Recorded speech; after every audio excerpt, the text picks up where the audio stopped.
Hello everyone! Sorry I was a little late again. I have no excuses today, it's mostly... I was talking about politics. Let's just... Ah, they invited her too! I see. I don't know that I was expecting her. Okay, so I know I promised... Well, I said that I was gonna have to, like, figure out who the professor was between yesterday and today. Like, I was gonna come with a theory. I wanna bring the theory out, like, before we start the actual case. Well, the actual final section of the case. So, I sat down and thought about it.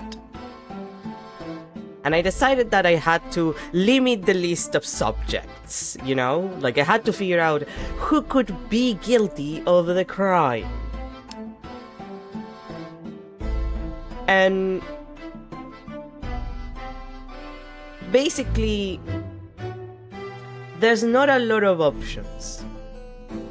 We know that all of the victims are aristocrats, which means that none of the Japanese students that came could have done it. Like, I guess it's outright stated that Clint was killed by Asogi, by Kasuma's dad.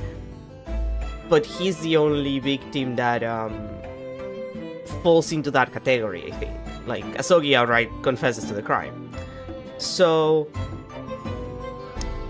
my belief around here, like my belief here is that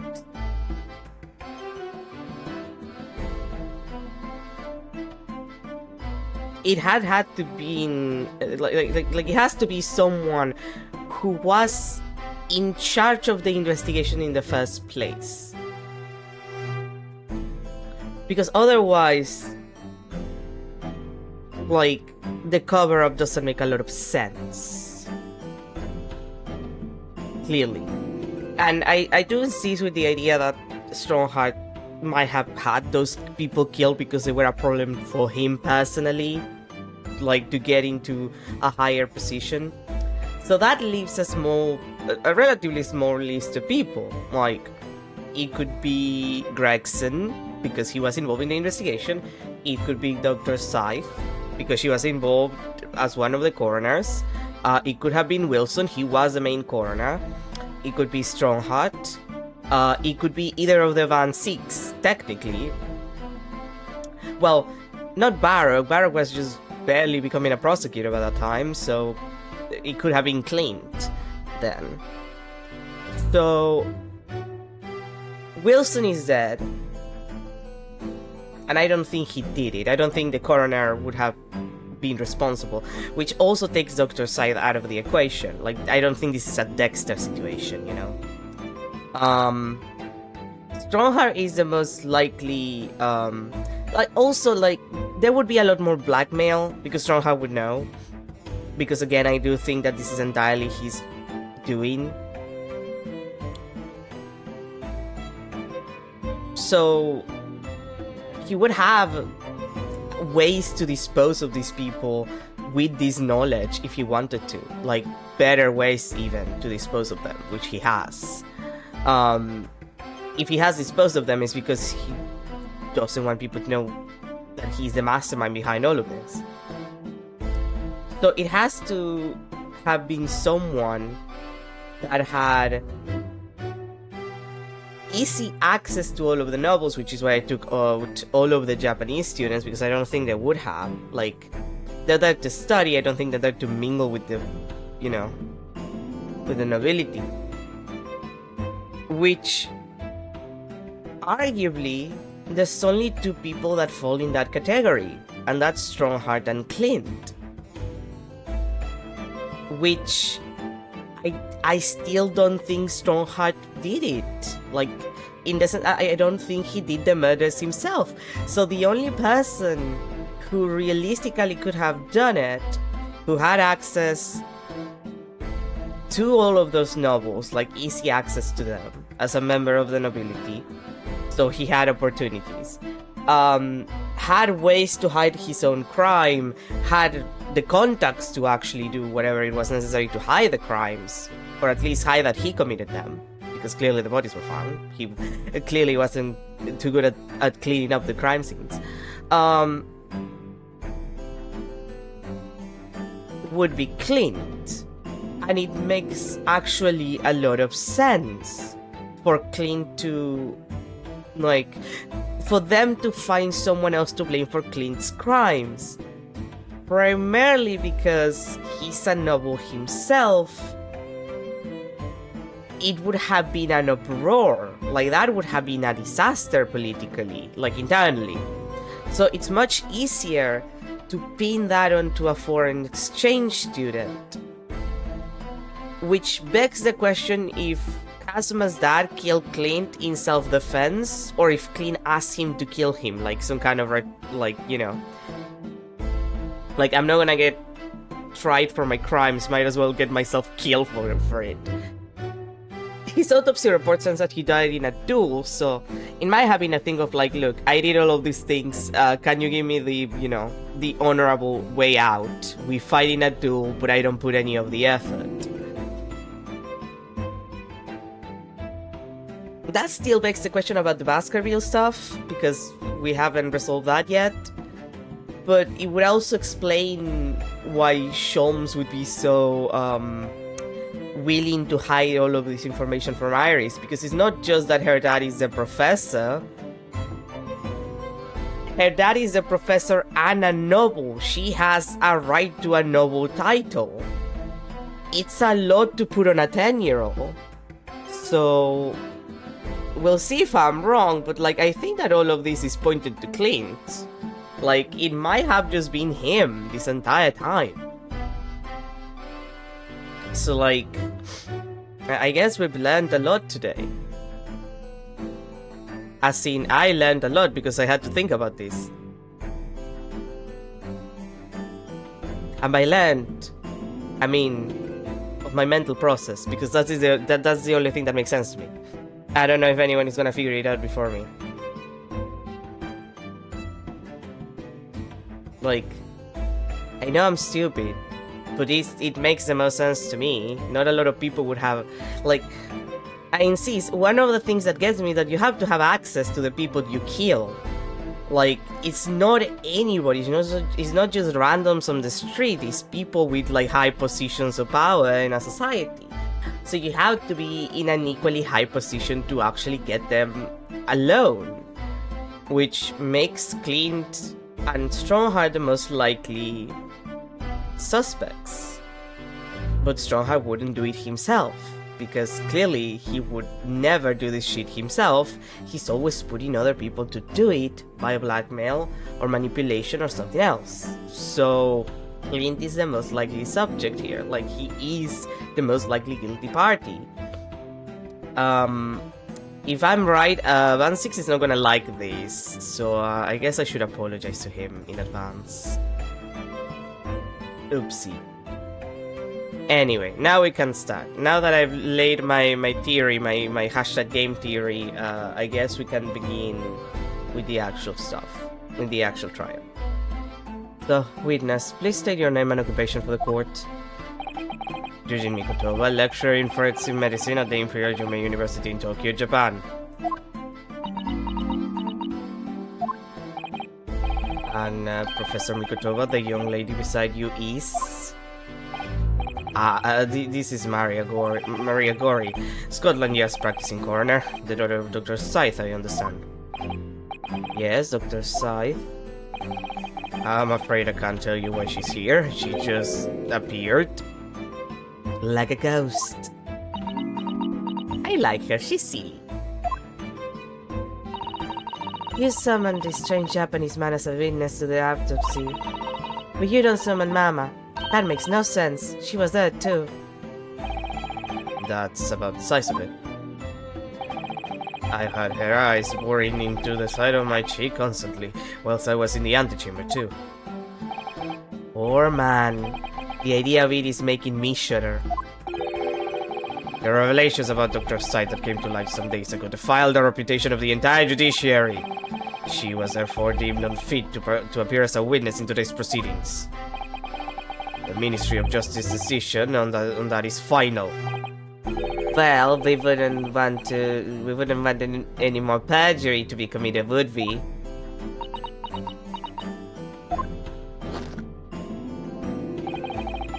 Ministry of Justice? Some questionable strings are being pulled, I think. I remember you, Dr. Mikotoba. I certainly never expected to be meeting you under these circumstances. Yes, it's been a long while, Don Strawheart. The prosecution understands that you were a visiting student of forensic science in London until 10 years ago. That's right, I studied under Dr. Wilson at St. Sinners. So you were present at the autopsy of my brother, Lon Clint Van Six. I was, yes. I assisted Dr. Wilson with the entire procedure. Mama is far more skilled than any Japanese man. Honey, no, it's not time to be racist, okay? Well, Dr. Wilson asked me to be his primary assistant on that occasion. And this autopsy report was actually penned by you, I believe.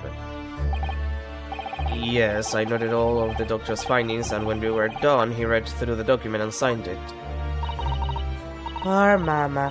Secondary assistant, she wouldn't have had such a good view of all the innards. So, Professor, do you remember Inspector Gregson? Yes, of course.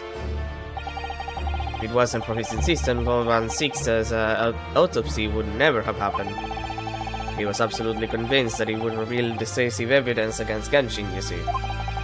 So Long Strawheart had to entreat an ability to allow it to take place. Do correct me if I'm wrong, my lord. It was as a result of that autopsy that a mass murderer was apprehended and justice was done. But Gregson admitted it before he was killed. He admitted that the results of the autopsy were fabricated. You were there at the time, so you must testify. You have an obligation to tell the truth about what really went on. Absolutely. That's precisely why I'm here. And that's why I'm here too. Very well then, you will give your formal testimony now, witness. But before you begin, a word of warning. Oh? You will state truthfully and accurately what you saw and what you heard at the time. I wouldn't dream of doing otherwise, my lord. The moment your testimony verges on supposition, I will expel you from my courtroom. Remember that. Ah, I see what he's doing. That's manipulative but very smart. Like, clearly the entire autopsy, or at least most of it, was fabricated, so any supposition of like how something might have been fabricated, or like, you know, if something fell off, you're out. He can't really give you an opinion on anything as a professional. From my own observations, I couldn't say there was any indication of the autopsy results having been fabricated. That resulted from a wound made by a Western-style sword transfixing the heart. That I found a little strange. There were no other signs of internal injury, nothing questionable at all. It was just that beautiful but dangerous piece of evidence removed from the man's stomach. Presumed to have been swallowed by the victim as a way of posthumously identifying his assailant. Okay. No indication. Nothing to suggest fabrication. Professor Mikotoba, are you certain about that? Well, nothing that I could positively identify as such, much less swear to it in testimony.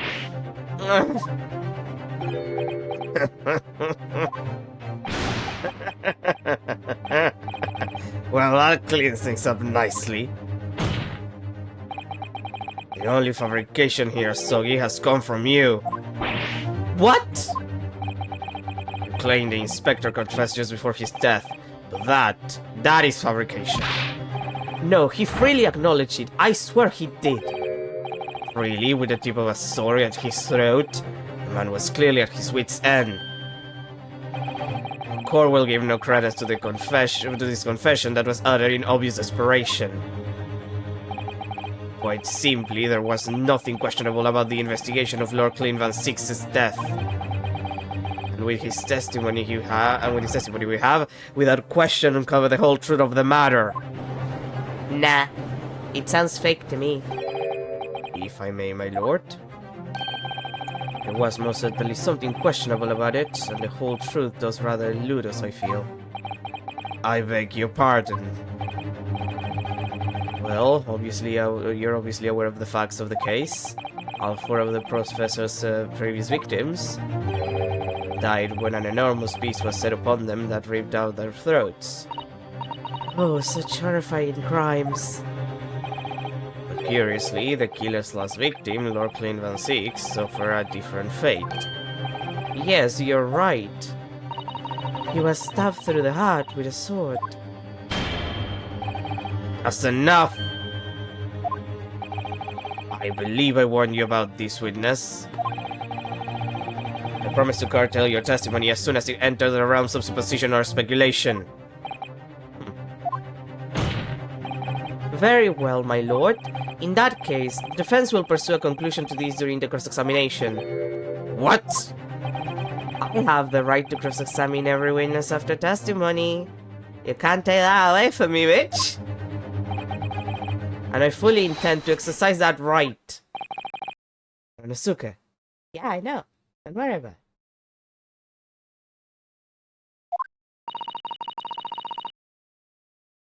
I'm afraid that even the presiding judge has no authority to contravene the letter of the law. As I'm sure every member of the judiciary present in the gallery would agree.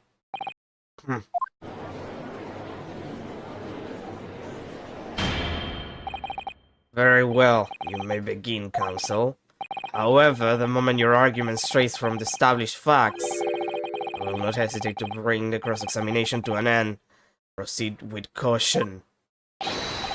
Yes, my lord. No, I have to do this shit.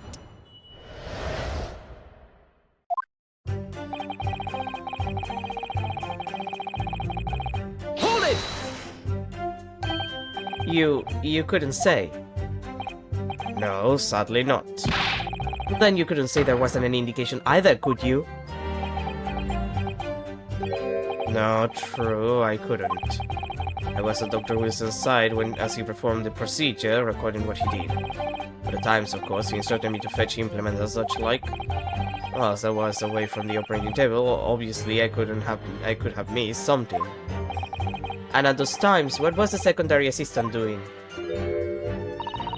Following this Japanese man's orders to adjust the lighting or passing me implements. But that doesn't mean Mama wasn't a vital part of the team. Well, quite, yes. So would you kindly refrain from staring at my cheek like that? Professor Mikotoba, think! Was there nothing at all that seemed out of place to you? Well, yes, there was, as a matter of fact.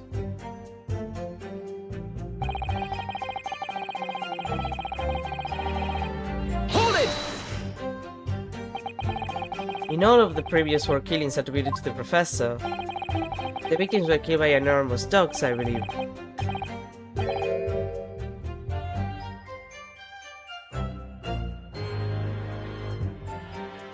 Sorry, I had to sneeze, and it took me a second to mute the mic. I don't know what the allergies are attacking today, but they... Oh god, again. Give me a sec.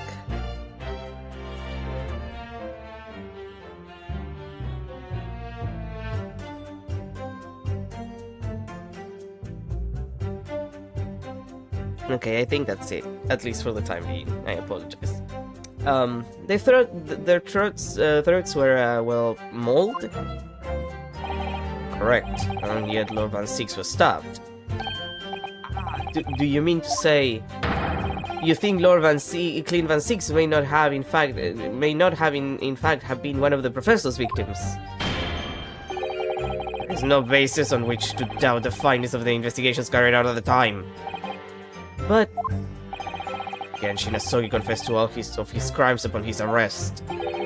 He admitted to having taken the lives of all 5 members of the aristocracy. Mm. No, what he said is that he has, in fact, taken a human life. Singular. Like, the beast that was used to carry out the killings was never identified. No evidence was found to suggest that Genshin had ever kept a dog. A true hound of hell.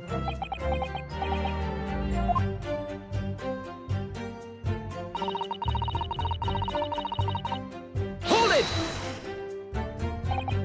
But, you weren't actually present at the autopsy yourself, were you, Dr. Gory? Does that matter? Well, I just wonder how useful your testimony can be in that case, really. I mean, it would be different if your mother, Dr. Side, were in the stand, but... I've read all the paperwork about the case, and Mama's told me the story countless times. The statement I just made is exactly what's written in the autopsy report. I did confirm that myself at the time, it's true. Besides the stab wound, there were no other signs of internal trauma. I see. Mama told me all about it. Oh? She said there was nothing of note internally. But I did find an amazing piece of evidence. Something unbelievable. Unbelievable? What do you mean? Come on, Dr. Gory, what was it? Yeah, like, the thing that I'm trying to get here is, like, what was the piece of evidence? Like, they've been mentioning this piece of evidence, but they haven't shown it yet. What exactly was it, though? What does beautiful but dangerous mean? Well, it was sparkly and round with a hole, as if it might slip over a finger, perhaps. It was a ring, belonging to Genshin Asogi. My father's ring was inside the victim's stomach! At the time, Genshin wore a large ring on the digitus quartus of his left hand, the fore or ring finger. I'd understood it was some sort of keepsake. When my father left Japan for London 16 years ago, I was 8 years old. But I remember that ring. You do? Father's possessions were sent to our family home in Japan after his death, but the ring wasn't among them. Obviously not, it was a key piece of evidence. It remains under lock and key in the stores at Scotland Yard to this day. After the autopsy, Genshin was summoned by the police to check for the presence of his ring. It wasn't on his hand, of course. Moreover, there were deep abrasions on his finger where it had been pulled off. They arrested the man there and then, right before my eyes. Could they? I brought the ring along with me today. You did? What? It is. A piece dusty from years in the stores. Good gracious, yes, that's it. I haven't seen that in 10 long years. And that was found inside the victim's stomach? Yes, I'm afraid so. You hesitated there, Professor Mikotoba. Should we read something into that? Well, it's just that thinking back now. I didn't actually witness the moment it was extracted from the victim's body. Oh my, really? At that precise moment, Dr. Wilson had asked me to fetch him a new scalpel, you see. Dr. Gory, the removal of historic evidence from the stores requires my consent, does it not?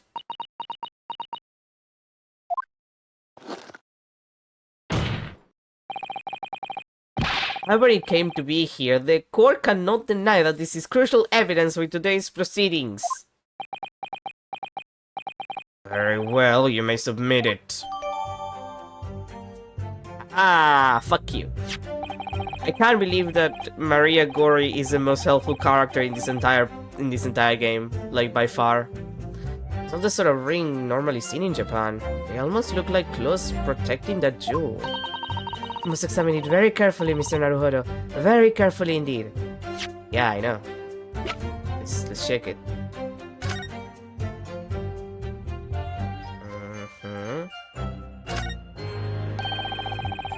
These fat claws are doing a good job of protecting the equally fat gemstone in the middle of this ring. Yes, if you were clumsy, you could give yourself a rather nasty cut on them, I should think. Ow! Now my finger's bleeding! The claws really are sharp.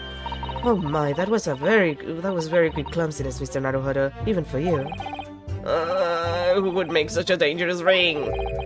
You couldn't swallow it without doing yourself some fairly serious damage, surely. A sticky mochi one about that size would go down much better, with some red bean paste in the middle.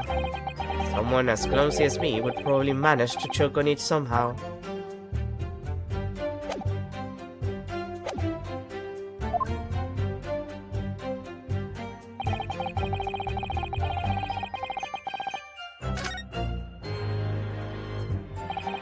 That's everything, is it? Poor father, he looks so troubled. Perhaps because 10 years ago, something happened that's been weighing on his mind. Oh. I couldn't say were his words. That phrasing was very deliberate, I'm sure.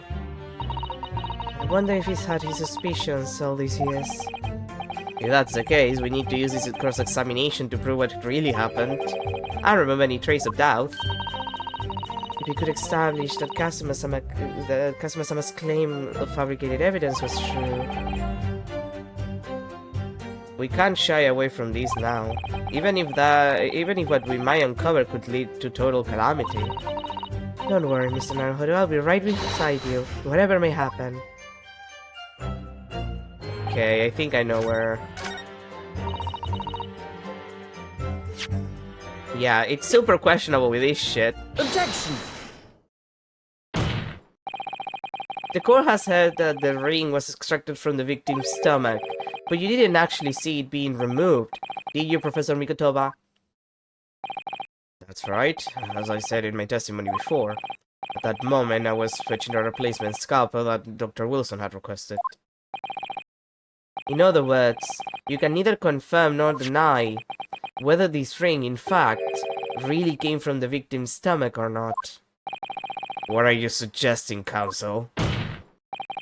That the ring was never in the victim's stomach to begin with. It's entirely feasible that Dr. Wilson fabricated that detail about the autopsy. What are you saying that Dr. Wilson... That Dr. Wilson was in possession of the ring in advance after it was somehow stolen from Mr. Asogi. And he produced it during the procedure, pretending to have found it there and then in the victim's stomach. Objection! Supposition at best. What possible evidence do you have to suppose such a rash claim? The evidence right here. That's the autopsy report. It's explicit in that report, Counsel. Other than the ring, nothing unusual was noted internally, so I'm not sure how you intend to prove your point. You've already done it for me, my lord. The lack of internal injury says it all. But to swallow a ring of this size would require considerable effort and determination. And in addition to its size, there are sharp claws around the gemstone to contend with. My brother was a determined man, and on the brink of death even more so, I'm sure.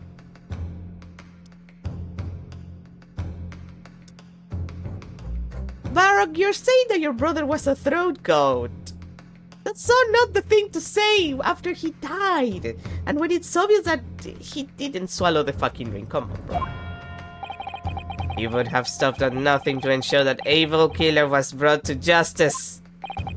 But if he really had swallowed that enormous ring, it's inconceivable that no traces of its passage down his throat would have remained as internal trauma. No. Yes, actually. And there you arrived at the sticking point. That's precisely why I had my doubts about the findings myself 10 years ago. Then why didn't you say something at the time? I did. I still remember the conversation I had with Dr. Wilson in the laboratory the other day. Look at this. Now this is a very curious thing to find in a man's stomach, wouldn't you say? But isn't that rather peculiar, Dr. Wilson? How's that now, Mikotoba? Well, if you swallow a ring that size, with those sharp metal claws that it has, surely you expect to see damage to the throat and esophagus, worked on mucous membranes at the very least. Dr. Mikotova, may I remind you that I have vastly more experience than you. I'm terribly sorry. I can think of plenty of ways to explain why no injuries would be seen. No, let's say this. The victim would appear to have ingested the item as evidence to identify his assailant. Go ahead, write it down.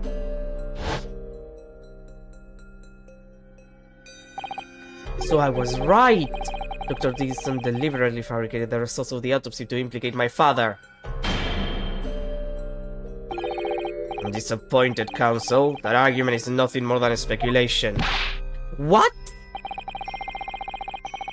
Dr. Wilson was Britain's leading authority on forensic science and autopsy work. There is no scientific basis on which to doubt the man's expert opinion. Pardon the interruption, my lord, but damage to the mucous membranes of the throat is easily identified even in living subjects. Using a device called an endoscope, recently demonstrated in practical use in France. I want one. The government can pay. I don't think so. And Dr. Gorey, rest assured that your removal of evidence from the stores without permission will not go unpunished.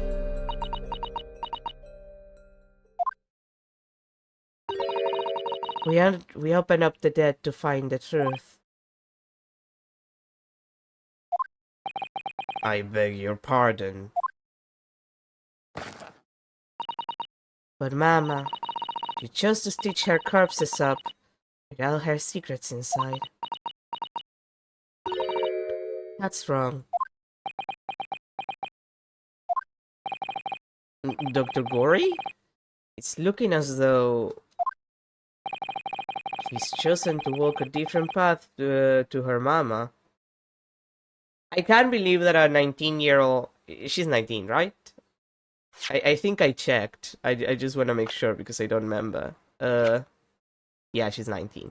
I can't believe a 19-year-old is more capable of standing up to Strongheart than all of the other people who have dealt with him up until this point. Because, oh boy.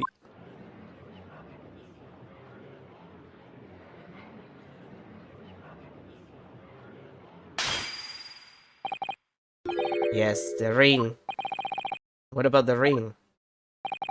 I've just remembered something. An earlier incident. What incident? The one I recounted to you before, about the memory I have. Of Genshin Asogi saving my life. What? My father saved your life. It was 10 years ago, on a foggy night. Genshin and I were walking down some back streets at a late hour. All of a sudden... Then make a peep, you're coming with us! All of the assailants were armed with pistols, their faces obscured by scarves.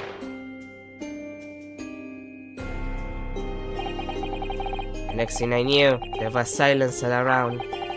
Genshin lay on the cobble street. Blood was seeping from his left hand. It shielded me. It was on the ring finger of his left hand that he used to wear that ring.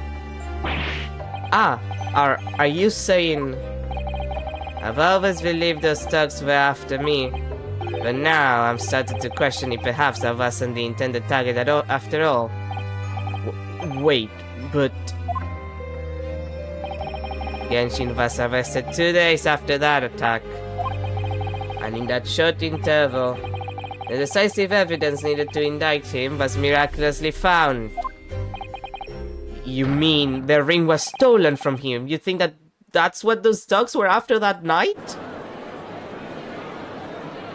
Objection! Kazuma, calm the fuck down. You pathetic coward. Expect me to believe that you weren't involved? What do you mean by that? It was you, wasn't it? You're the one who took it. You stole my father's ring. You set the whole thing up so you could paint him as a mass murderer and have him arrested. Kazuma, calm the fuck down, bro. Open your eyes. Also that. Ryunosuke, you must know deep down, the truth can be completely obscure even when your judgment is only slightly clouded. But at the moment, you seem to be floundering through a dense fog.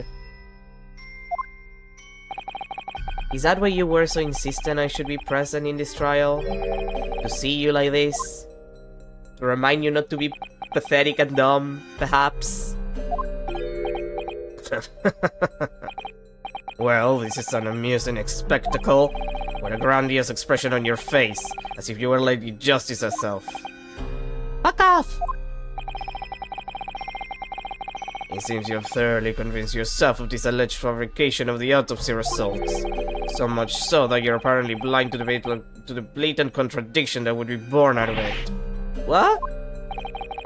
Though it's extremely hard to believe, let us imagine that there was some misconduct during the autopsy. If that were the case, why would Asogi have not disputed the findings in his trial? Oh.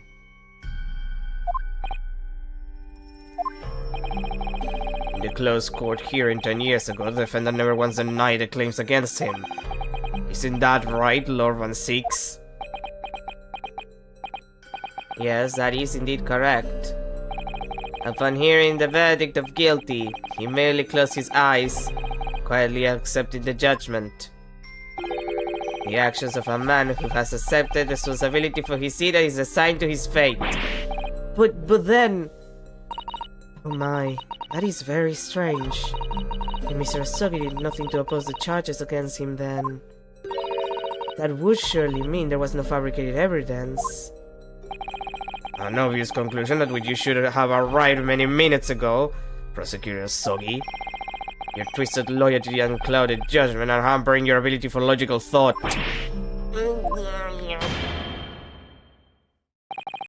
Genshin Asogi's silence at his hearing can mean only one thing. There was no fabrication of evidence during the autopsy of his final victim 10 years ago.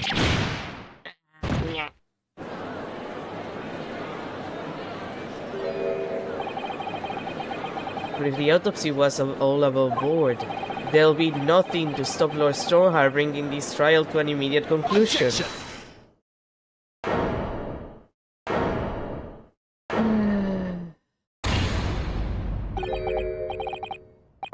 What is it now, Kazuma? Look at this point. Thank you, Ryunosuke. If it wasn't for your frank words just now, this trial may very well have ended prematurely. Kazuma? What's this latest absurdity, Counsel? My lord, your reasoning is perfectly sound, but for one giant hole. I beg your pardon. You claim my father's silence was due to the fact that there was no fabricated evidence, but there's another possible explanation. You've overlooked the possibility that he had a reason for maintaining that silence. Objection! Silence that would lead him to being convicted and sent to his death. If the autopsy results were an invention, there's no conceivable reason why the man wouldn't have protested. Objection! Why is he pointing so gay? Like, he's so flamboyant. I don't respect him. But mostly because he's a vampire, not because he's gay. Well, because he's a vampire and because he does that thing with his leg and ruins, like, the stance and shit. Oh, those results were uninventional, right? There's no question of that. Or are you forgetting that two people with a connection to that autopsy have been assassinated? If I force the grievances I feel from my mind, I start to see you in a very different light. I think perhaps it's you who's been living in delusion these 10 years. Me. Tsuma-sama has created one last chance for us here, Mr. Naruhodo. If we can only show there was a reason for his father's silence in his trial. A reason why the man would have said nothing even though he was innocent. Could have been part of some negotiation, perhaps. Enough rhetoric! The court must be shown evidence. What proof do you have that could possibly explain Asogi's silence in court?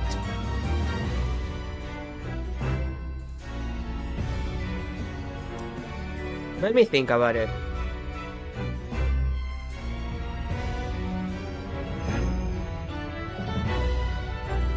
Well,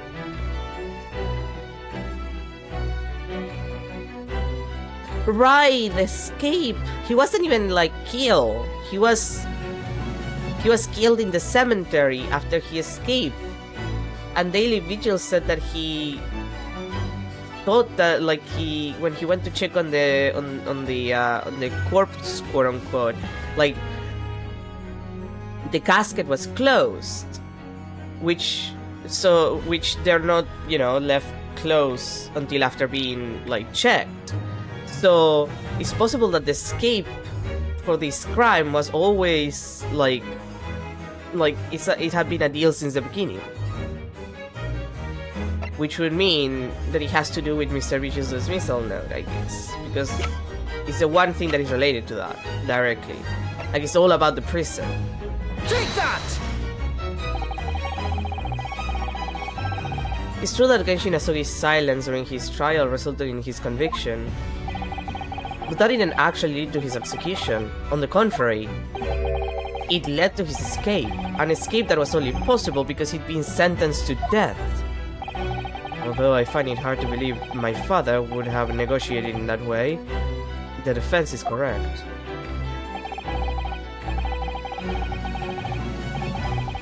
A fake execution, falsification of a death certificate, and a jailbreak inside a coffin. Clearly such an elaborate plan couldn't have been carried out by my father alone. He must have had the help of a collaborator from the judiciary. I have here the dismissal notice of the chief warder who was working in the prison at the time. The notes read, there are indications that the jailbreak was in planning prior to the inmate's incarceration. In other words, there were suggestions of some sort of a negotiation between Mr. Asogi and the British government. In exchange for his silence in court, he was given an assurance that he would be broken out of prison. Yes, with that sort of clandestine agreement in place, I can imagine he would have kept very quiet. I would go further than that, in fact. I would say that the elaborate jailbreak of Mr. Asogi can be explained in no other way. So that kind of confirms in my mind that it was Clint. Because the British, like, why would the British government care that much about some random guy? Like, keeping who the professor was secret only makes sense if he's a high-ranking member of, like, the nobility or, like, the government or something. By the... even if he's dead at that point, by the mere fact that, you know, it would be an internal uproar. Like, it would cause a lot of issues internally for the country. Like, the empire was already in decline by then, but, like, you know, you wanna kinda keep things under control to an extent. Order! Order! First fabricated evidence and now a jailbreak conspiracy. Of course, because it's all intimately linked. The prosecution wishes to summon new witnesses to the stand. Witnesses?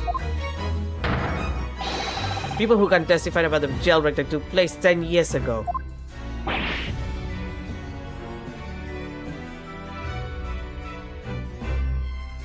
I had to sneeze again.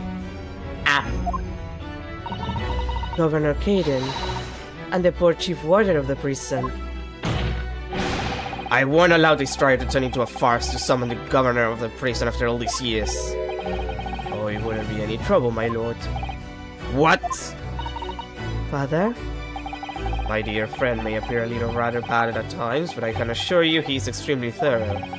He worried about Barclay and the local prison earlier, asking Governor Kaidan and Mr. Vigil to attend the Old Bailey as a matter of extreme urgency. Mr. Sholmes did that? Are you telling me that? Both men are, unless I'm much mistaken. In the antechamber? Waiting just outside the courtroom at this very moment. Hey, thank you, Sholmes. My lord, you must permit this trial to proceed as you declared at its outset. You promised that we would stop at nothing to uncover the whole truth behind these disturbing findings. You fucked yourself, Strongheart. Very well, bring in the witnesses. Make no mistake, I too would like nothing more than to lay this business to rest once and for all.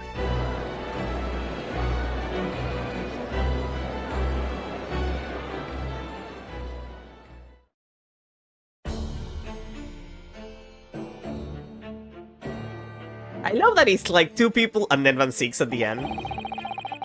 Will the new witnesses state their names and occupations for the court, please? I, Barry Caden, Governor of Arklay Prison. Everyone calls me Gossip. I sell jaunty little tidbits to passerby, but... your other persona, if you don't mind. Oh, I do beg your pardon. Of course.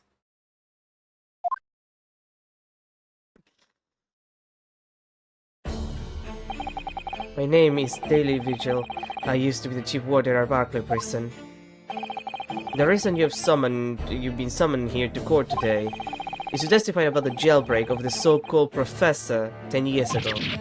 Look, the professor! We already been through all this stuff a decade ago. And the conclusion was that there was not anything until what happened. A convict escaped from your prison, Governor. Hardly what you'd call nothing untoward. Ah, well.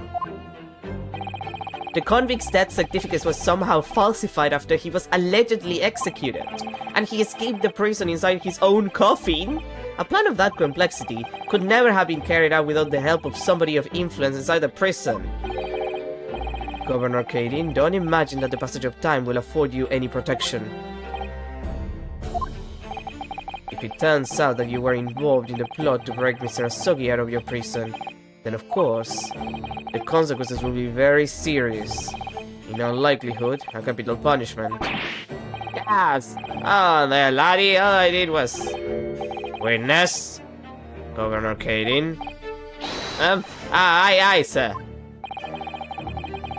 You have a critical role to play in the public safety of our country, a great responsibility to shoulder. The significance of your testimony in court cannot be understated. Therefore, think carefully before you speak. And Prosecutor Asogi, if you threaten the witness again, you will be held in contempt of court. My apologies, my lord. There's no disputing the fact that an intricate jailbreak plot was enacted 10 years ago. Clearly, you were both involved in some way. So you will testify before the court now and explain exactly what took place. Very well. Let the witnesses give their formal testimony. Record everything you know of the plot to break Asogi out of Barkley 10 years ago. Oi. Okay. It was the day that Japanese Joe was found guilty. The directive came from the prosecutor's office. I decided to convey to the chief warden Vigil here and put the plan into action behind the scenes. I was responsible for Asogi right up until the night of his execution, but I knew nothing of any plot. I now can name there were some negotiations between the convict and the prosecutor's office, and that it was carrying out my duty for Her Majesty's Great British Empire. Okay. A directive from the prosecutor's office. Are you saying that was the jailbreak plot? Aye, that's right. Who sent it? Who authorized that plan? And again that. You're saying you don't know? Listen, there was another thing about the professor case that was now unusual in some way. I didn't ask any questions, I just did what I was told to do. More than that, I could not tell you. I see. But if the jailbreak plan originated from the prosecutor's office, then one thing is very clear. As suspected, there were clandestine dealings going on between Mr. Asogi and that office. The jailbreak was probably in exchange for Mr. Asogi admitting to crimes he didn't commit.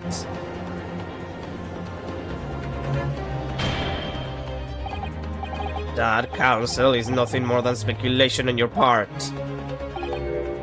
So let me ask the defense. Oh, yes, my lord. I fail to see how these witnesses have any more pertinent information here. Do you intend to assert your right to cross-examination? Absolutely! I have no intention of squandering a single opportunity, my lord! Go fuck yourself! It seems so you Japanese are fiercely tenacious. Yeah, I'm Tenacious D.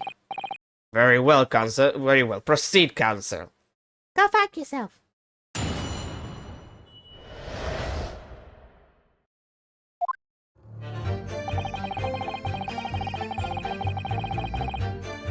Huh?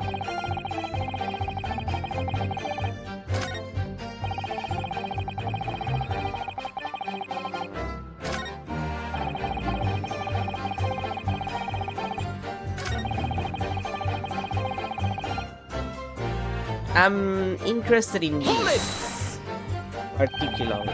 Do you carry out the plan in its entirety? Because, yeah, like, is he the entire, like, person responsible? Because Daly is the one who got busted for it. I did everything I could at the time.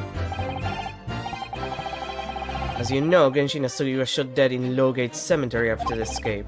Tell me, was that part of the plan too? My instructions were to do with getting the yogurt of the year and nothing more. I cannot tell anything about what happened after that. Only. Personally, I believe he said was the last part of the plan. Yeah? Excuse me! Do you have something to tell me, sweetie? Mr. Vigil, is something wrong?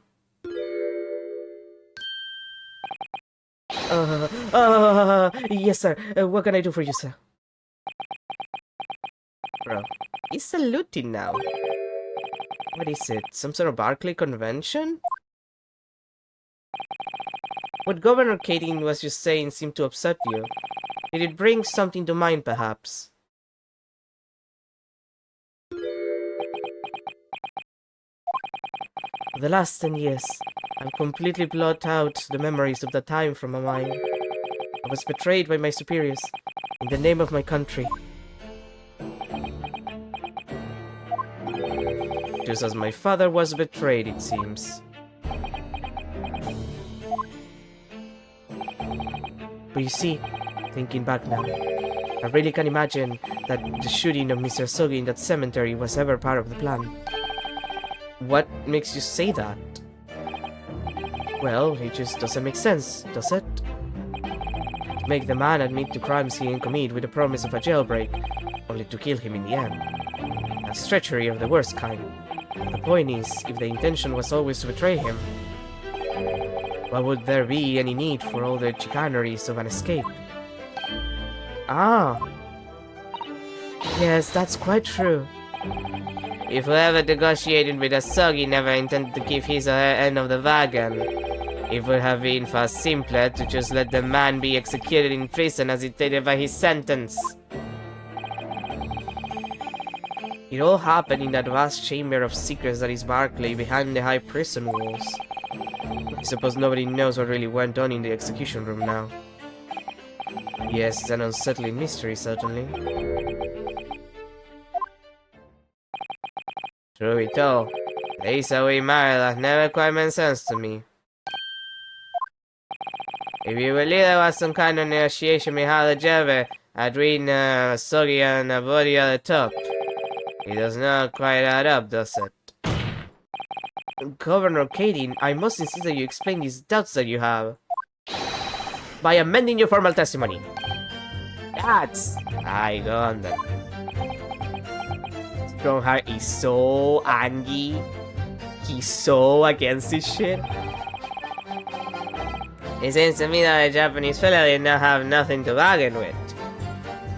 Oh, but he did actually. Well, we assume he did. Yeah. Objection! Like, technically he did. Confessing under oath to murders he didn't commit on a verbal assurance of later being broken out of prison. Genshin Asogi was taking an incredibly risky gamble. Yeah, kind of a giant one. Very true. There was nothing to stop the British breaking their word and executing him behind closed doors anyway.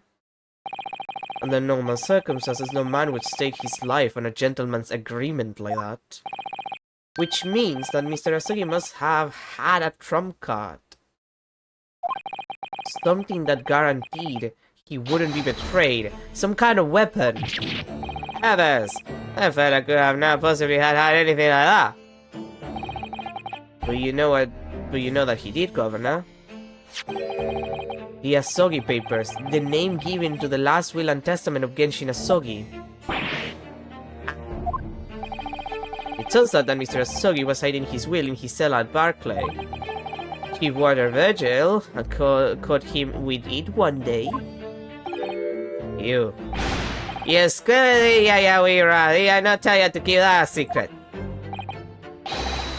You can't touch me now. He is touching you. He's grabbing you. When Mr. Vigil caught sight of that will through the bars of the convict cell, Mr. Asogi pleaded with the warder. Alright then, but what's on that paper? A last will and testament. This will is the only weapon I have left now. A weapon. And after that convict had been killed following the elaborate pretense of the jailbreak, that document mysteriously disappeared, didn't it? Well, yes. All the prison warder searched through the belongings in his cell, but that will was just nowhere to be found. As I understand it, an exhaustive search was made for the document, which became known as the Asogi Papers. Governor Caden, I believe you ordered your prison staff to find it all at all cost, didn't you?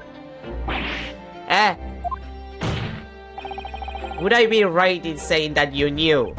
You knew that the so-called Asogi Papers had the potential to make great waves somehow. Kings, what places are you blathering about? Yeah, the will was fine, right and proper. And the fella said what I said it would be. But how can that be? We're in his cell. We all searched that place from top to bottom. I didn't know a proper job. Well, you pity while you got it. You can't criticize me now. He is criticizing you. I'll show it to you. For did I know you? Yes, you did. I have the document here. I presented it, to raise an objection. It's written in Japanese and reads, "The last will and testament of Genshin Asogi." Which means everything is as it should be. Not quite, my lord. You see, there's an undeniable inconsistency here. What? What inconsistency? Mr. Asogi described this document as the only weapon he had left. And yet, this will contains nothing of significance at all. Nothing that would have given the convict any leverage. Are you suggesting, my learned friend, that the last will and testament stored at Barclay Prison all these years is actually a fake? Or incomplete, it could be incomplete. Clearly it's in Japanese, so he probably wrote it, but it could be incomplete. It could have 3 or 4 more pages that we don't have. As has clearly been demonstrated already, what went on at Barclay Prison was far from above board. I mean, yeah, we know. Can you stop doing that with the unicorn? I was salty about it yesterday, but I'm salty about it today again. I hate that fucking unicorn. Get a fucking gavel like a normal judge. That last vilification by the defense was an affront to the entire British legal system. I mean, to be fair, the British legal system is kind of ass. I'm sure a lot of British people would agree. it just kind of sucks. It's just kind of ass. It's just ass. This absurd notion of a weapon is something for which we have only the former Chief Warder's word. The man could quite easily be lying, or at the very least, sorely mistaken. What? No, I definitely heard him say that, I swear. Clearly, we need to get to the bottom of this. We need to know exactly what happened with these so-called Asogi papers. A waste of time! If the will was fake, where is the real document? Objection! Boy. Mr. Vigil was stabbed in the back by the judiciary 10 years ago. He lost everything, very nearly his own life, when he jumped out of a window, also. Remember that? I remember. And now you're going to do it again. You're ready to brand him a liar and turn your back on him without even letting him defend himself.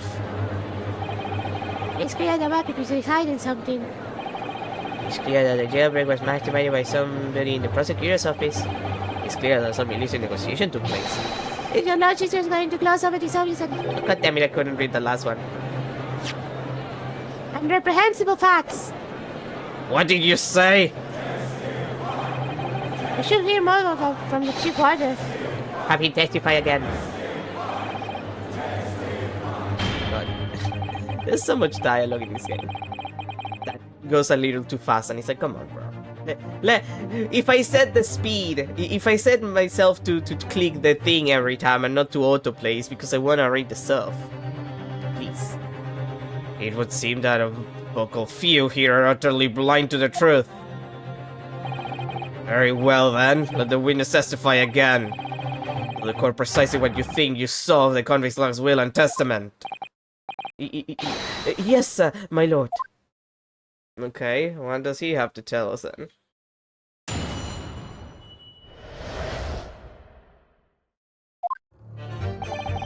As the warder responsible for condemned convicts, I attended to Mr. Asogi and kept watch over his cell. The night after he was found guilty in court, he was doing something with that will in his cell. He turned the cell inside out, looking for it after the execution, but to no avail. I only found out about the Asogi paper when the detective came telling me to impound them. The document was in the folds of the fellow's robe that was left in his cell. A kimono, I think it's called.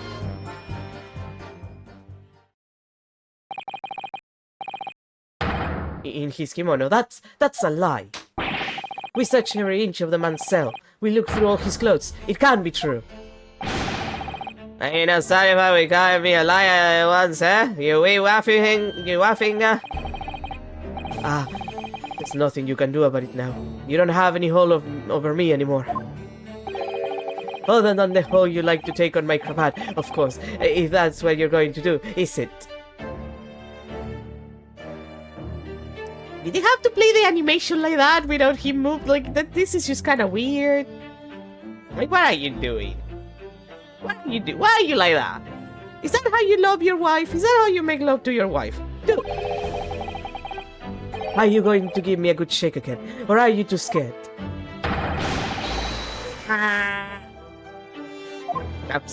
Now he sounded like Waluigi. Little and large, what a double act.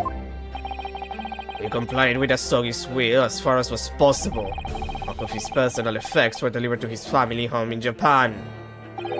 As a courtesy to the homeland of the most notorious killer our country has ever seen. And we were much obliged. I can confirm that all of my father's belongings arrived safely. Aye, and you can now handwrite these out of your old man, eh? Yes, there's no mistaking that it's my father's brushwork. Really? And this last will and testament was the man's last weapon, was it? I think we can safely assume that the convict was merely prattling, knowing that his end was nigh. Nah. So, counsel for the defense, your cross-examination, please. Oh yeah, thanks, bro. I'm going to make your life miserable. Yes, my lord. I can't wait for the end for this guy. Like Lord Strongheart is so obviously evil and so obviously guilty and so obviously wanting to make their trains run on time. Hashtag the trains running on time, I guess. Do fascists even use that? Like, other people use that to talk about fascists, but do fascists even care? Like, they never made their trains run on time. Like, I say it every time, the trains never ran on time. With them around. Like, it didn't work out. Like, that was a lie. But, like, do they even say that anymore? I guess it was that guy that apparently, like, made an ad for, like, his campaign where he said he was gonna make the trains run on time. But, like... Come on, bro. Like, you're not supposed to be that obvious. Like, if you're gonna be that kind of piece of shit, you're not supposed to be obvious about it. Well, unless that's your... I guess if the vibes... If the people are vibing with that, I guess you can't be obvious about it, but like, I don't know. If I was a terrible human being trying to get into power, I wouldn't just go and say it out loud. Hold it! Yeah. See, this is weird because I don't think it's really hard to find a bunch of papers in a kimono. So the fact that he's telling, oh yeah, we found it there, and then it's like, but we searched everywhere, including his clothes. What the fuck are you talking about? In Mr. Asogi's kimono. The one he wrote with him when he was locked up.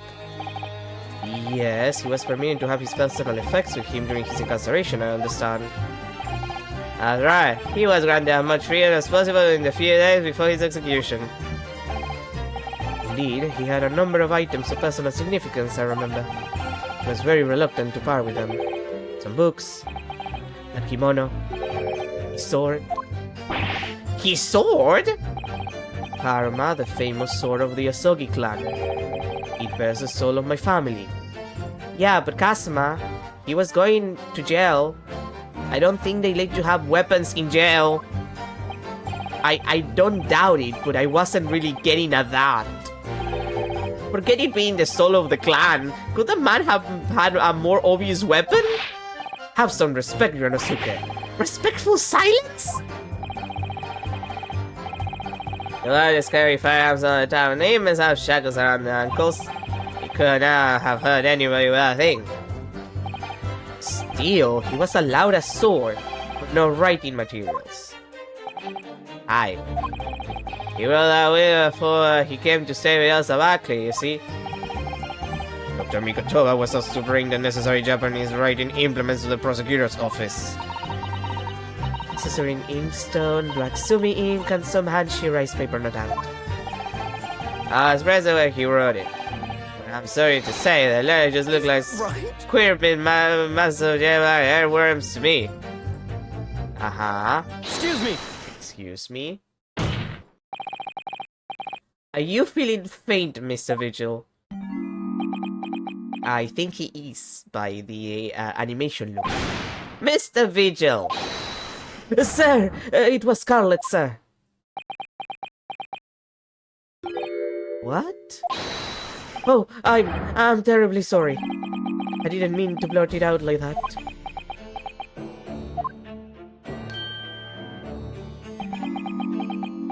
Bro, can you stop having, like, trauma flashbacks for 5 seconds? Less waiting and more explaining would be helpful. Is it something about the testimony we just heard? Have you recalled something of importance? Something of importance. Possibly. Or possibly not. I'm unable to tell which way he's leaning, I'm afraid. Oh boy. My lord, the defense asks that Mr. Vigil be permitted to supplement his testimony with this possibly possibly not important detail. Permission granted. He's so tired. I find it funny how he closes his eyes like, God damn, why am I here? Maybe I should have had the judge do this. The actual judge. Go ahead, Mr. Vigil. Yes, it was Scarlet. As I remember, the document was written in scarlet ink, but perhaps I'm mistaken. Wait.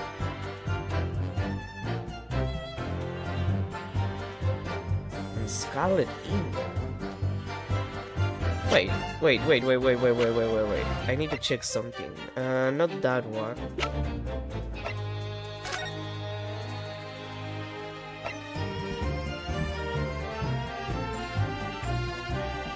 Scarlet ink stains visible on little and ring fingers of the right hand, but no documenting correspond. Bro, I was right! Objection! Clint is the professor! I was right. Clint is the actual... No, that makes sense. It wasn't, like, it's not a weapon. Like, not in the... Like, it is a weapon, but... Those two papers were written by Asogi. Whatever were lacking was written by Clint. And if it was written by Clint and Asogi has it, it would only make sense that it would be a confession. And it would be a confession of him killing the other people because he's the actual professor. And for whatever reason, he probably felt... For whatever reason. Like, I assume it was kind of like, oh no, you found me and I feel such a great guilt for all of the murdering I've done. Please duel me and I will lose on purpose. So you kill me and I die honorably. Like, it has to be, because it's mentioned in the autopsy report that there's, like, it seems like he got hurt in a duel. So, like, it makes sense. And it also explains why he was hurt with, like, a Western-style sword instead of karma. Because if this was just self-defense, they would have just used the katana. It's right there. It would have counted as self-defense. Like, it would have made more sense. But if it's a duel, if it's something that is agreed on by the two parties, you have to use the exact same kind of weapon. That's how it's done, because otherwise the other person can cheat. I was right. Clint is a fucking professor. Motherfucker. Scarlet color writing is what you said you thought you saw, Mr. Vigil. And I believe that's exactly what you did see. What? Alice again. You have no evidence to say that. Have a look at this report. That's my brother's autopsy report. Yes, and there's something in here that's bothered me since I first read it. It states that scarlet color ink stains were noted on the fingers of the victim's right hand. Yes, so it does. Scarlet ink. Now, I'm not familiar with the habits of the British aristocracy, I freely admit. But I would hazard a guess that they don't all go around with ink stains on their fingertips, don't they? Your wits is not appreciated. My brother was a well-bred and fastidious man. Should ink have sullied his fingertips, he would have cleaned them immediately. What is your point, Counsel? My point is this: whatever Lord Clint Van Six was writing in that unusually colored ink, it must have been directly before his death. Because he died before he had the opportunity to clean his hand. What? I remember something troubled me at the time. At the scene, the lid of my brother's inkwell was open. But Clint was punctilious about such things. It seemed unusual, and no document pen in the color of the ink was in the inkwell was ever found. So the document had disappeared. Are you suggesting that the document my father had in his hand that night in his cell was the same document that Lord Clint Van Six was writing moments before his death? That it was. If Mr. Vigil's testimony is to be believed, it can only mean that, yes. Mr. Vigil! Sir! When you spotted Mr. Asogi with the document in his cell, his precise words were as follows, were they not? Alright then, but what's on the paper? A last will and testament. This will is the only weapon I have left now.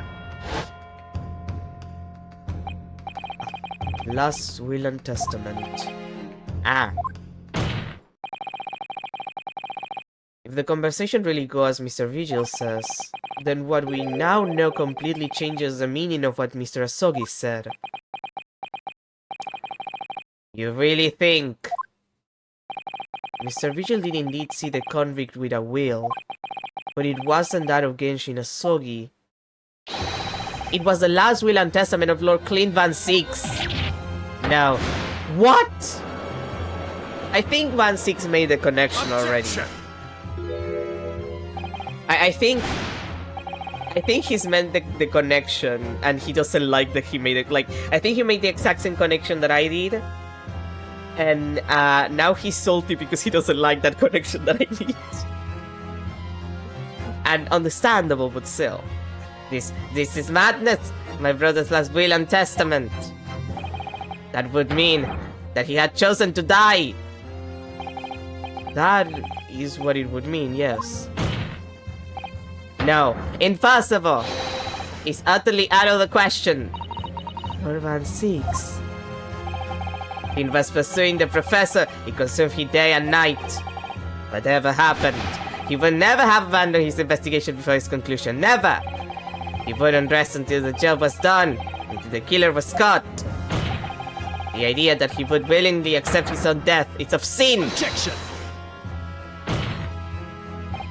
And yet, we can be sure that he was writing his will moments before his death. And that Genshin Asogi came to be in possession of that document. So what could the will possibly have contained? Clearly something that couldn't be made public under any circumstances whatsoever. Because armed with that document, my father was able to negotiate with the judiciary for his life. Yep. It was something so damning that it prompted the powers that be to enact that daring jailbreak plot. Yes, there can be no question that the will contain information of utmost secrecy. Information of the utmost secrecy. Ah! No, it couldn't be. Yes, Ryonosuke has figured it out too. We know now. I've heard more than enough. Pursuing this notion of a phantom will nobody can attest to, having seen serves absolutely no purpose. Objection! No, my lord, that's unacceptable. What did you say, counsel? The last will and testament that Genshin Asogi had in his possession was that of Lord Clint Van Six. All the testimony and evidence presented to the court has logically led us to that as a possibility. We have a duty to pursue the line of reasoning to its conclusion. With no possible means of knowing the contents of the document, there is no line of reasoning to pursue.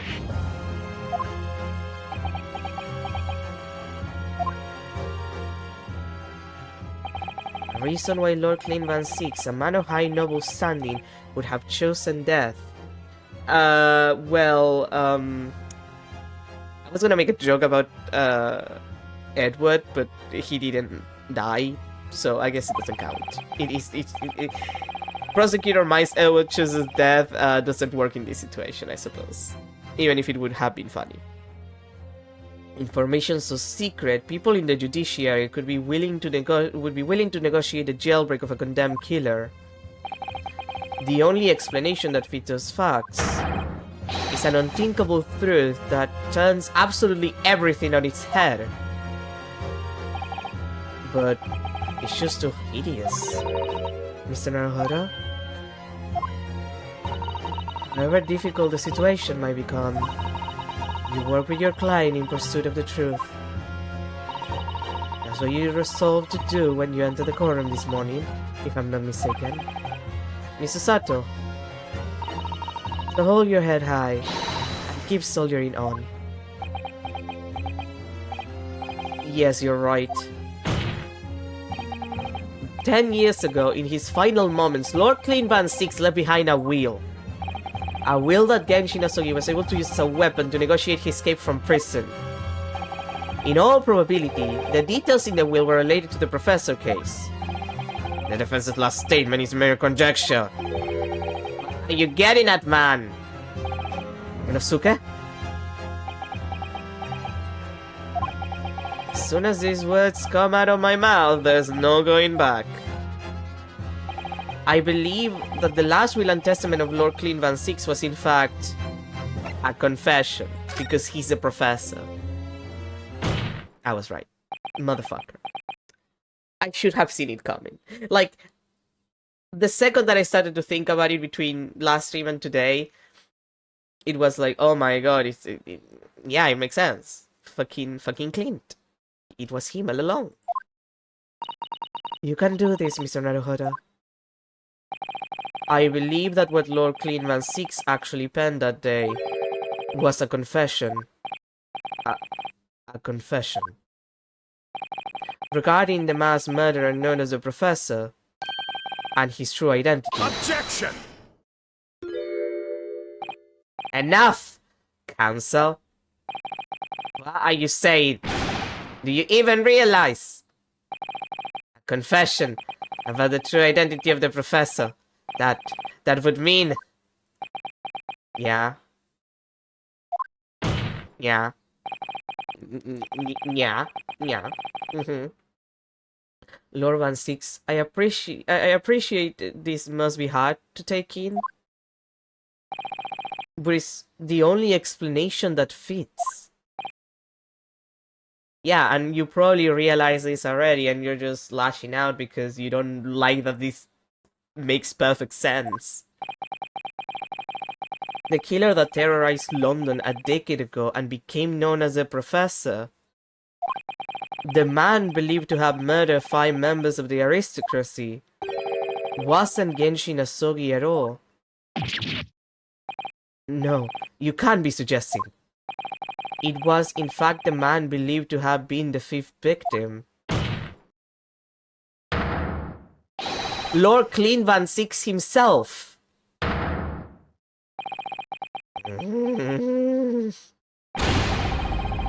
Yeah, I expected that reaction. That seems not...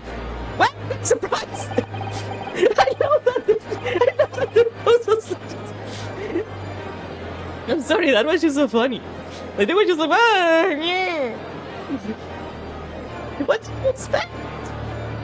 Do you expect the vampire not to scream? It's finally open, isn't it? Pandora's box. The Great Van Six family, they've been in thoroughbreds of the British judiciary for years. And Lord Clint Van Six, he was a paragon of justice in the capital.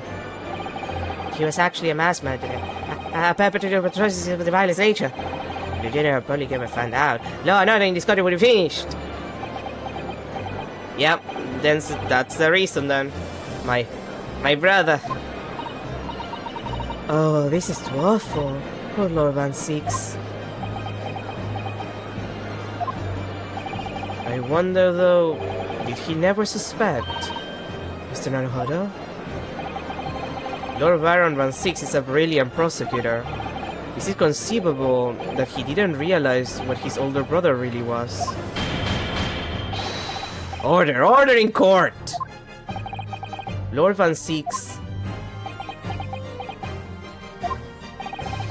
The professor made use of an enormous hound as his murder weapon. Tell me, did your brother own a dog? Yes, he did. Valmon. He was a well-known hunting dog. People call him a giant. I don't believe this. When my brother would go hunting in the forest of the grounds behind the house, he always took Valmon. After Clint's death, the creature passed away too, almost as if he were following his master. He was a magnificent hunting dog, worthy of the jewel-studded collar around his neck. Which is what we found in the first game? Was it in the first game that we found it? The collar with the... Or was it in this one? I already forgot. But like, we found the collar, and Sholmes had it in his possession. from the case of the Baskervilles. So I guess we have it there. A jewel-studded collar. That's right. Though sadly, some years ago now, it was stolen by a thief who broke into the house one night. A jewel-studded collar stolen by a thief. It so happens that myself and my colleagues had come across such a collar during our time in London. How could you? There was an old emblem attached to the collar too, made of pure gold. It was stuck with a small crown and bore an ornate capital letter V. What? An emblem bearing the initial V? Oh my, you know it? Is the insignia of the Baskerville family. What? The Baskerville? Why is that name coming up now? Baskerville is the family name of my late brother's widow. That pure gold emblem was an heirloom which Clint acquired upon their marriage. So that's the Baskerville connection. Okay, I was still wondering when that was gonna happen, and I guess we got it. There can be no doubt then. The color you've described as Valmond's. The family insignia of Lord Clint Van Six's widow. There was a considerable amount of blood on the collar when we saw it. Since we know the dog was used for hunting, it could have been from its quarry, of course. Or it could equally have been from human prey. That is true then. Clint Van Six really was a professor. Impossible! The Japanese are making it all up to exonerate their own. So in fact, the person responsible for these murders of nobles and royals was a noble himself, and that threatened to be an enormous scandal that would irrevocably destabilize British society. My father knew that and was using it to negotiate his way out of the unjust charges brought against him.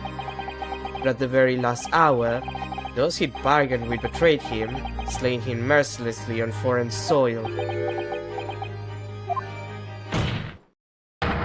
Well, can you deny it, Longstrongheart? 10 years have passed, and still now the 6 million inhabitants of our great capital rest easy, believing that justice was done. Although his anonymity remains, the diabolical murder was caught and executed.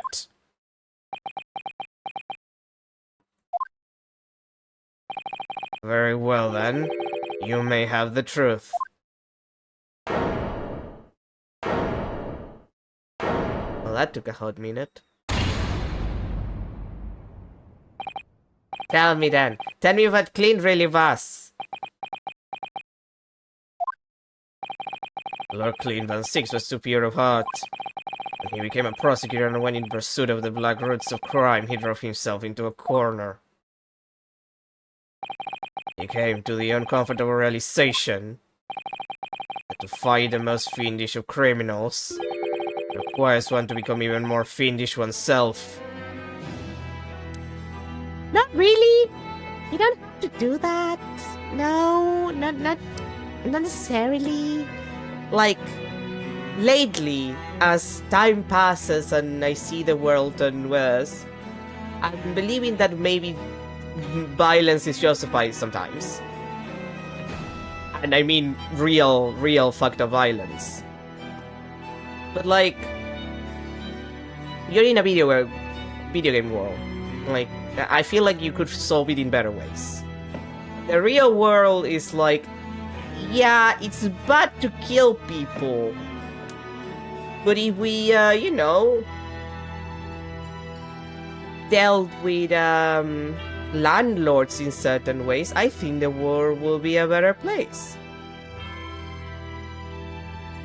In general. For the sake of other people.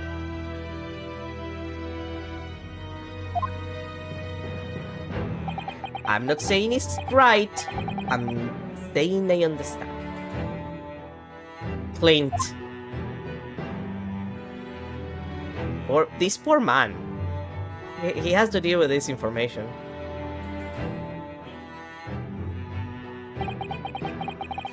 The 19th century was truly a miraculous 100 years for Great Britain, and indeed the whole world. New industry, new technology, and with the birth of the Metropolitan Police Service, new law and order. These vastly new developments meant even deeper shadows were cast on society. What is solid by factor is a thick with noxious fumes and crime growing daily to fill the darkness. I mean, to be fair, you could have fixed the crime by making society more fair, because as I have established before, according to basically all of the scientific research that has been done on the matter, crime tends to go down when societies are more fair and, you know, people have livable wages and access to education and healthcare and all of the funny, cool stuff that we should have as societies. Just saying. Like, crime lowers when you have all of this stuff, so I would argue it's your fault, you know, for not redistributing the wealth and shit. Lord Clean Van Six made it his mission to combat the darkness. As time went on, it slowly ate at his soul, until eventually he was consumed. It's ironic, really, and somewhat surprising that the truth has once again been unearthed by a Japanese. Once again? What do you mean? And years ago, your father, Genshin Asogi, turned up at my office one night. The professor! Yes, beyond all shadow of doubt. You must issue a warrant to search his home at once. Don't be upset. The man comes from one of our country's most illustrious families. He's a paragon of justice here in the capital. Yes, that's the point. That's why none of you British can see it. He's using his noble status as a diversion, whilst he commits these atrocious crimes behind the scenes. Do you have evidence? Nothing definitive as yet. But he keeps an enormous savage hound on the state. We need the full support of the judiciary for this. We're up against a member of the aristocracy. A large family state has a fierce guard dog. You should know that's commonplace here in Britain. I'm sorry, but I can't possibly put Scald and Yar onto these based on a 10 years accusation of a visiting student.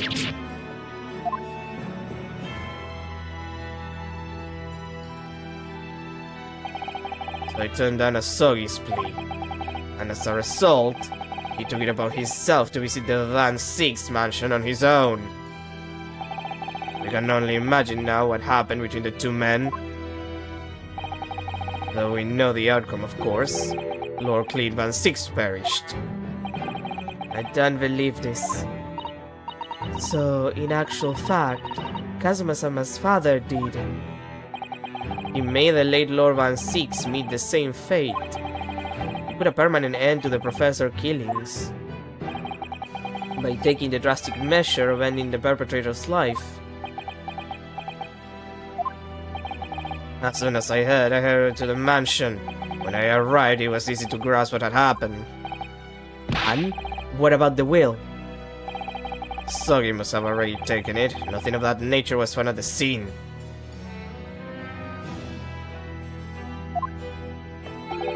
We had no idea of the existence of such a document at the time.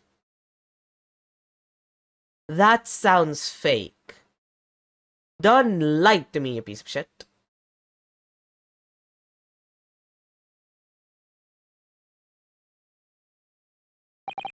I was the only person who knew the true identity of the professor.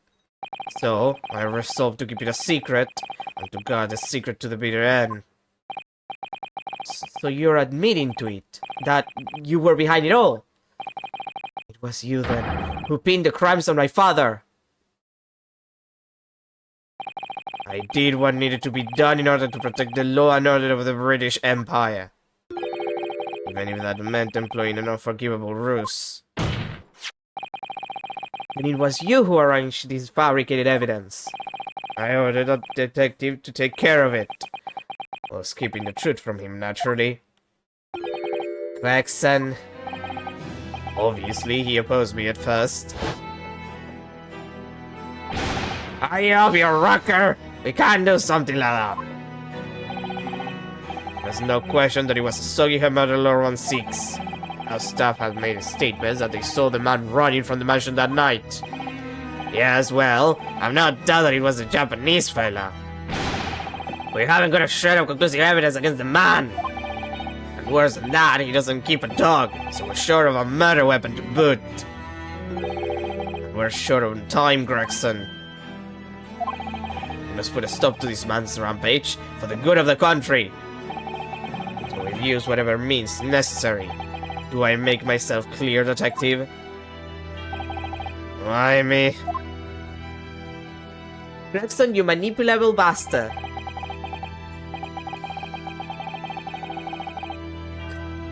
Fucking Gregson. So that night 10 years ago, when I was attacked by those thugs in the back streets, and Genshin's ring was taken, that was him, was it? That was Gregson and some higher help. And the detective handed the stolen ring to Dr. Wilson, who found its discovery from the victim's stomach during that autopsy.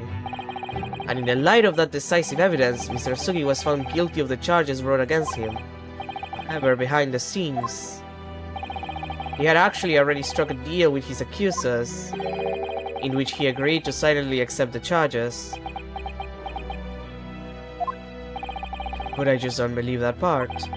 As far as I knew the man, my father despised such underhand dealings. It was extremely easy to make him comply. You see, he had one crippling weakness. What weakness? Isn't it obvious? You, Kazuma Asogi. Me?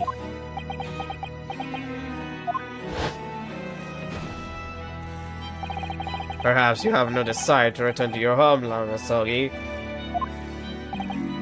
What? Oh, I hear you have a 14-year-old son.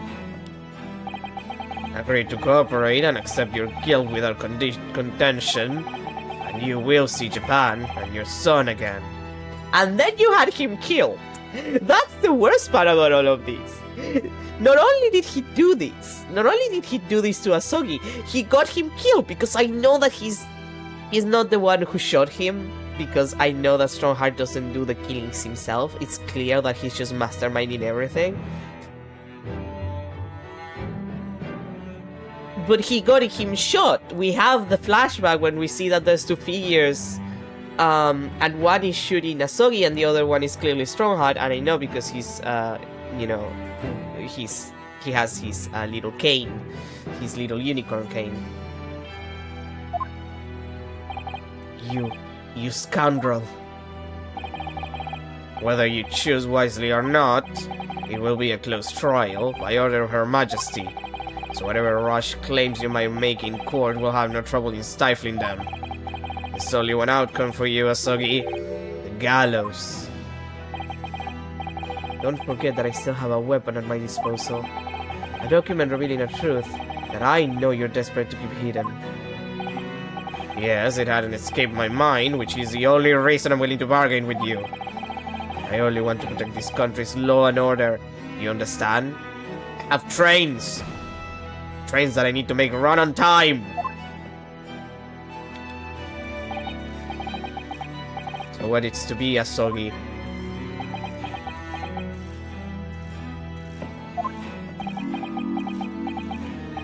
Kazuma.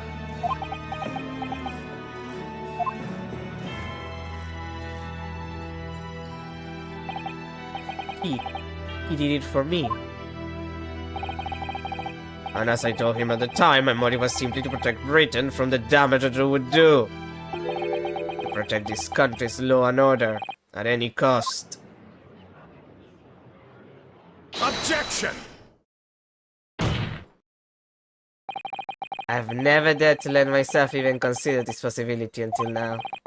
But in the light of all this treachery, I have to ask.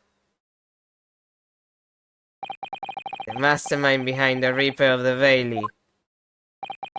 Was it you, Lord Mel Strongheart? That is the smile of a man who is definitely guilty. And he thinks that he's getting away with it. A rather brilliant idea, wouldn't you say, Lord Baroque Van Six? That the spirit of your late brother, that paragon of justice, should return to reap justice for his sibling. Will there be a more appetizing tale for London's masses, I ask you? What brazen? I knew that you'd play the part to perfection, but your role really wasn't that of some embodiment of death. No, you were London's guardian angel. An angel with bloody hands? I think not. Those who had cooperated with me already were only too happy to participate in my plan. Inspector Gregson, Dr. Wilson. My minions worked tirelessly to ensure that the finger of guilt could never come to rest on you. It's all thanks to them that you were exalted as the demigod the Reaper became. But Dr. Wilson left Britain 4 years ago when he was invited to work in Japan. That's right. So I had to employ the services of his young protege after that. Dr. Kearney Scythe. Dr. Scythe. So what with the execution of the professor and the subsequent reign of the Reaper of the Valley, I have successfully safeguarded law and order in our mighty capital for the past decade. That is everything.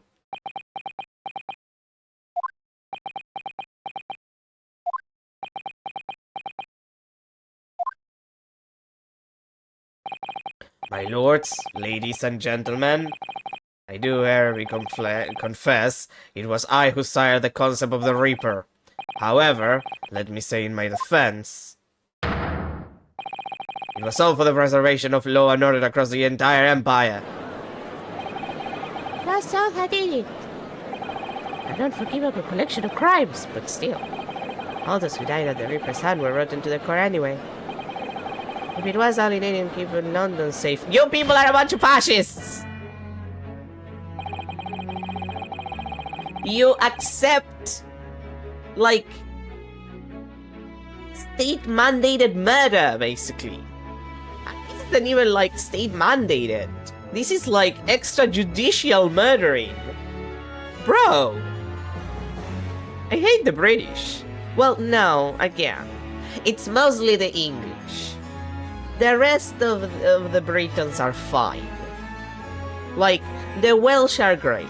The Irish, delightful people. We have a lot in common, like hating the English. The Scottish, I've heard wonderful things about.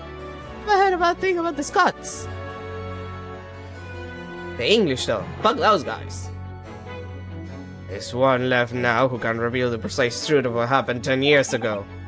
Therefore, this trial can go no further.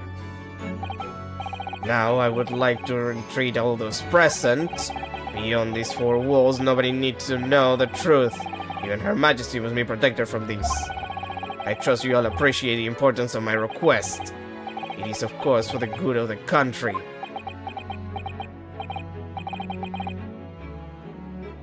Can he do this? Can the trial really end now?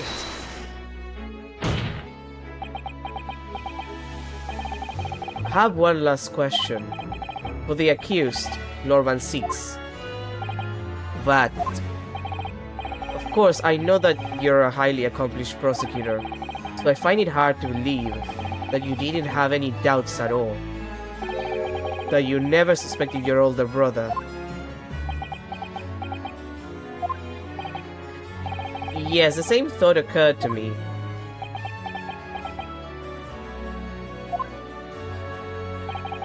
It was only once, but yes. Couldn't say that I never had my doubts.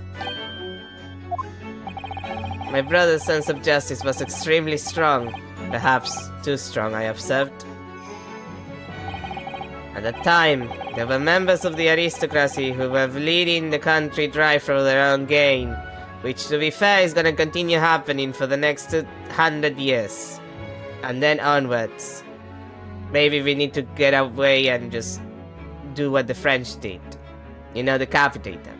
I think that's a solution. Maybe there shouldn't just be any aristocracy anymore. Maybe social classes are bullshit. I don't know, think about it. And since they were nobles, they were untouchable. For my brother, it was a source of great turmoil. Coincidentally, at the same time, the professor began his terrifying reign. During the time of the professor's killings, my brother did not appear to be himself. And that made you suspect. Yes. But it was only once. No more. Only once, really. Clint wasn't the culprit. That was my conclusion at the time. And I still believe that now. Do you have any evidence to support that idea? The third victim was the Lord Chief Justice at the time. Fucking Strongheart!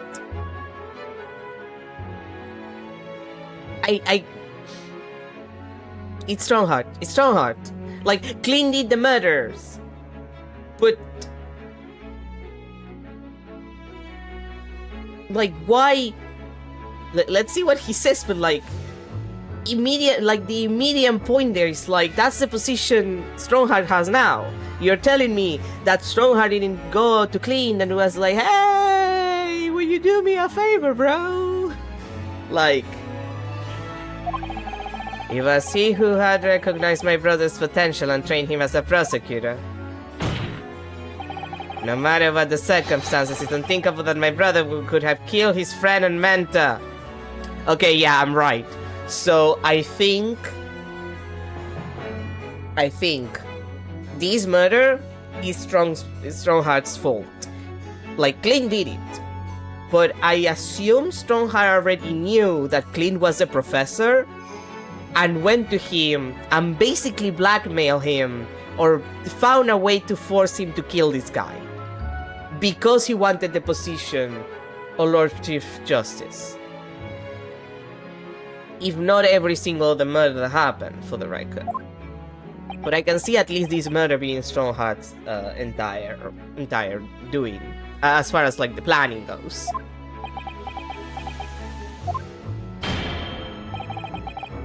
That will do. Neither Clint Van Six nor Genshin Asogi still walks this earth. However much we debate this matter now, we cannot hope to reach a conclusion. But... there are only two extant pieces of evidence from the time. The woe-begone ring that acted as the incriminating evidence to condemn Genshin Asogi. And the 3-page last will and testament pen in black ink and left behind by the man. It's 2 pages, though. Oh. Bro. 1, 2. 1, 2. 1, 2. You piece of shit, you fucked up! The wretched truth of what happened is exactly as I have explained.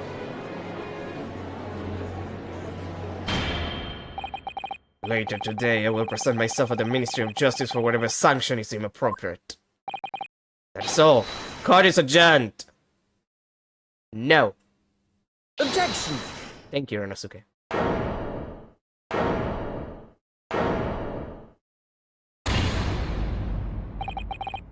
Thank you, Kazuma. Me? If it wasn't for you, I wouldn't have made this 11th hour discovery. What discovery? My lord, I'm afraid. I must insist the trial continues. I beg your pardon. As the court has been reminded today already, we must stop at nothing to uncover the whole truth. And to that end, one particular statement made by somebody in this courtroom moments ago, and by that I mean like 2 seconds, revealed a very subtle contradiction. Except not really subtle, like there's a big difference between 3 pages and 2. What contradiction?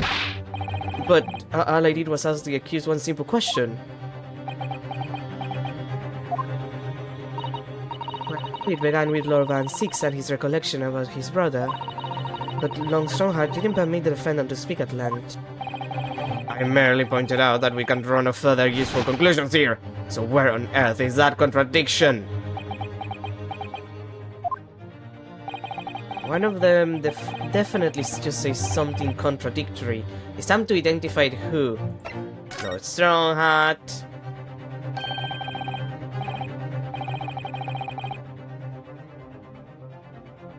It was Lord Strongheart, I'm sure of it. Something he said was slightly off. Come on, Renosuke. Think back over his words. Find the problem! The clean Van Six no Genshin Asogi still walk this earth. However much we debate this matter now, we cannot hope to reach a conclusion. There are only two extant pieces of evidence from time. The woe-begone ring that acts as an incriminating evidence to condemn Genshin Asogi, and the 3-page last will and testament penned in black ink and left behind them by the man. You know, you didn't have to show me the flashback to 5 seconds ago.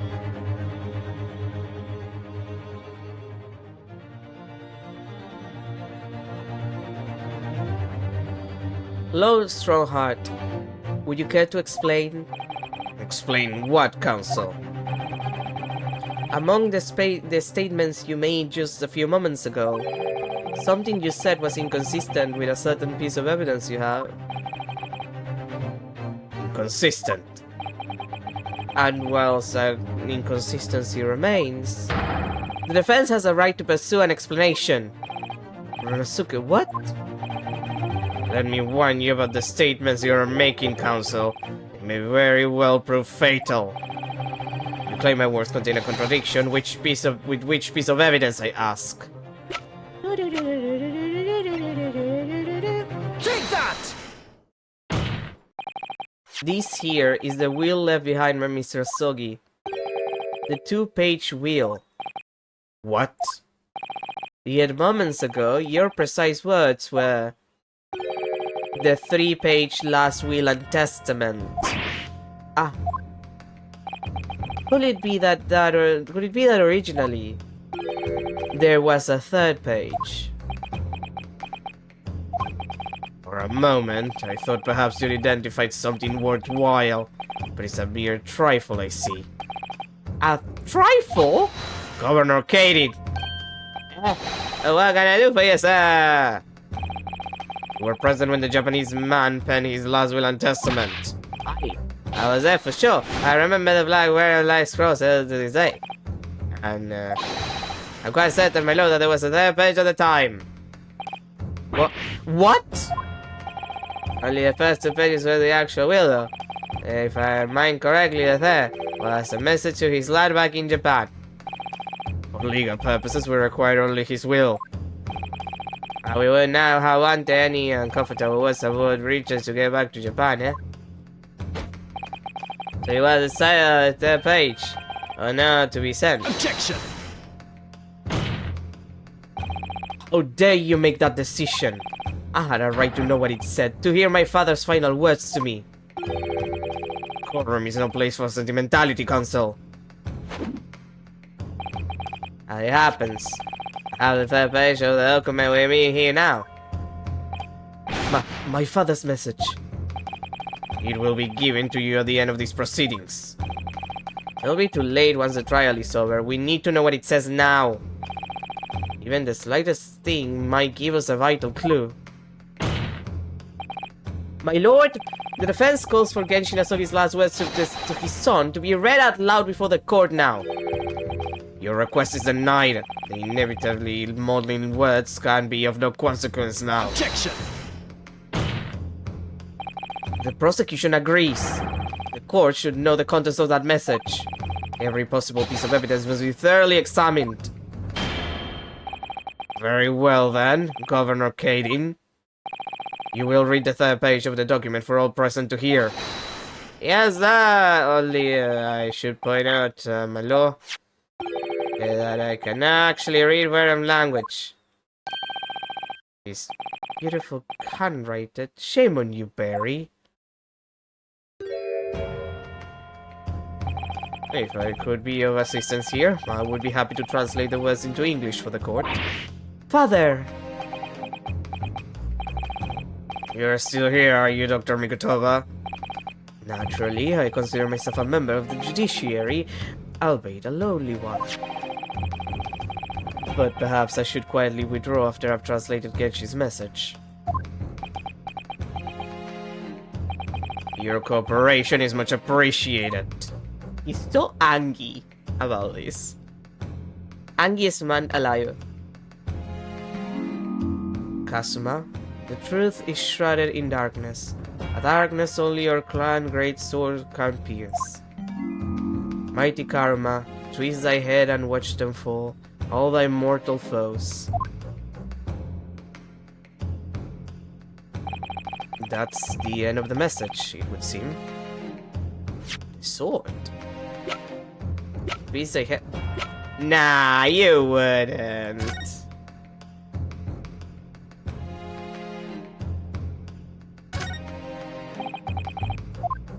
Come on, it says twist thy head.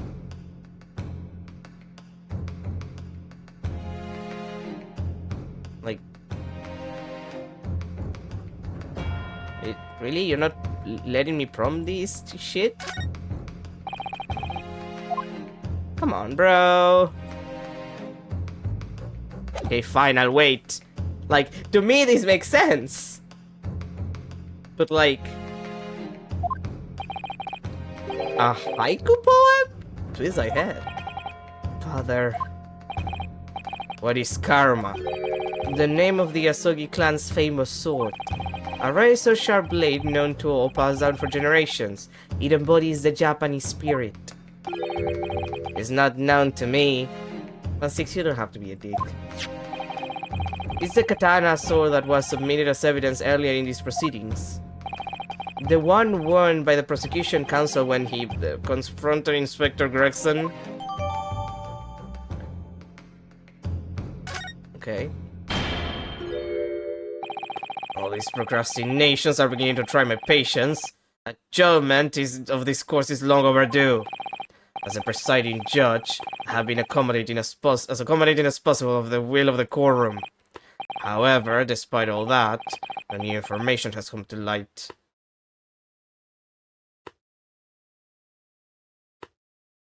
Okay, but like, can I check the sword now?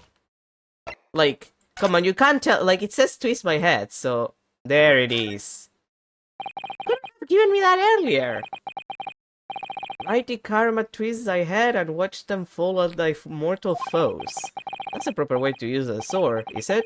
Maybe I should try it. It hurts my neck, that's the trouble.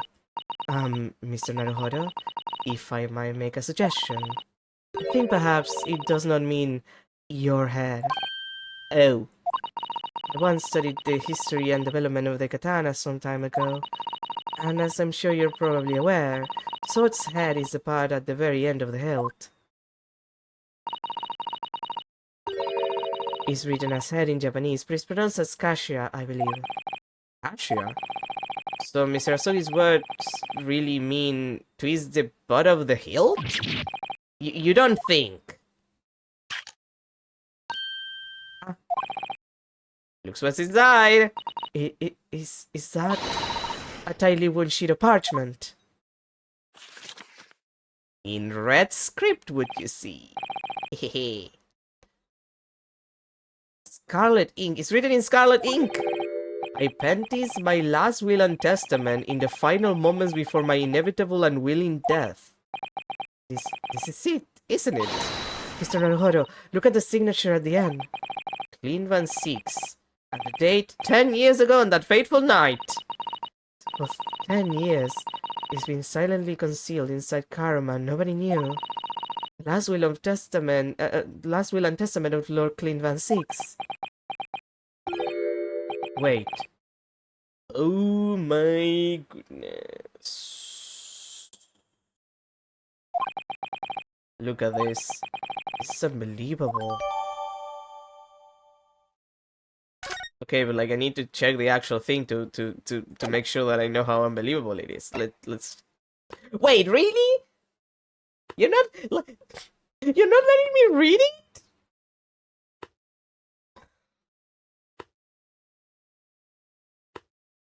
I hear that. Like, oh, I can check I can check everything, but I can't check the fucking Clean Van 6 wheel. The last will and testament of Lord Clean Van 6 that has been hidden inside the Great Sword Karma for years. A trump card left by Genshin Asogi, and not examinable for me to find out what it says! For some reason!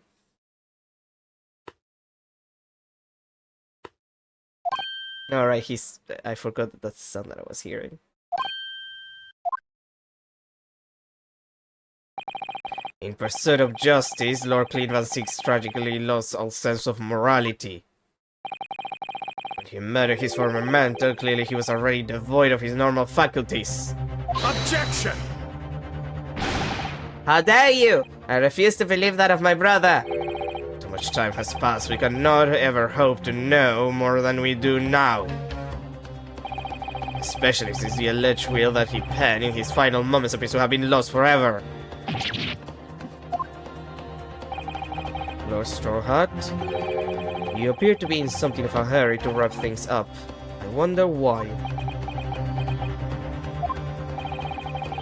We've heard you state time and again during these proceedings that everything you did was in the interests of protecting British law and order. And I stand by that.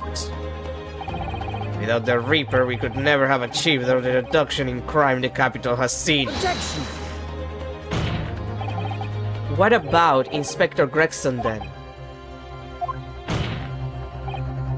And Dr. Wilson? They were no criminals. You used them to achieve your ends, and then you had them killed. However you dressed it up, there was nothing fair or just about that. Lord Strawheart? What exactly is it that you're hiding? Dr. Mikotova? Were you not to quietly withdraw after the translation of your former associate's will? In this courtroom, no argument carries weight unless it is supported by evidence. And it would seem that the defense has no more evidence to present. In which case, I hereby order all discourse from these proceedings to be struck from the record.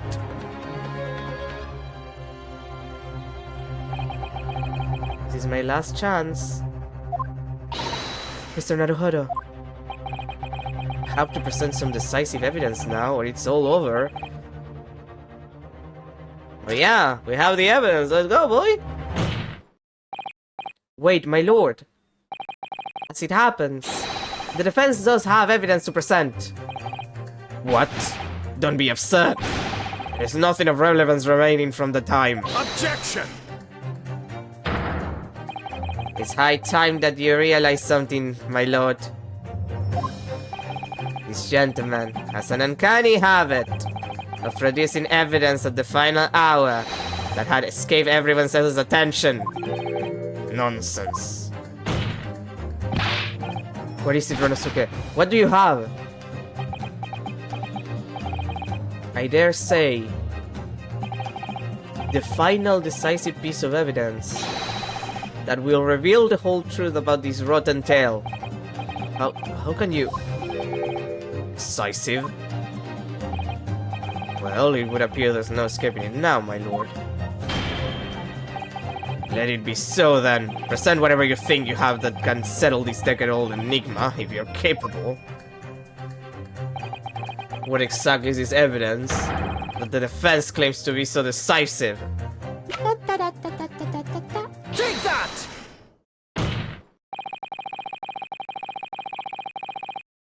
There's a single piece of evidence that can clarify what really happened 10 years ago.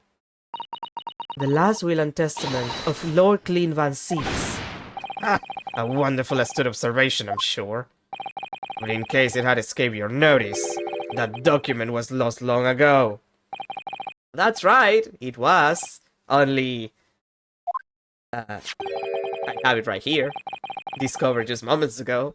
From, like, the sword, because nobody thought of looking at it. Fucko.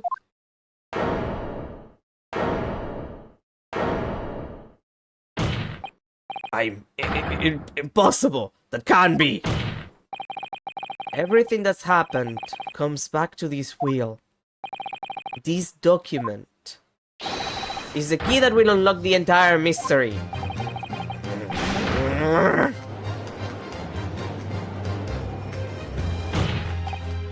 My brother's last will and testament. Where did you find that? It was rolled up inside this. Inside Karma. The ultimate weapon Genshin Asogi obtained was laying undisturbed in the hilt of his sword all these years. Just waiting for the right time to emerge and reveal the truth. The signature and seal certainly look official. My god, it's true. It's my brother's handwriting. There can't be no mistake.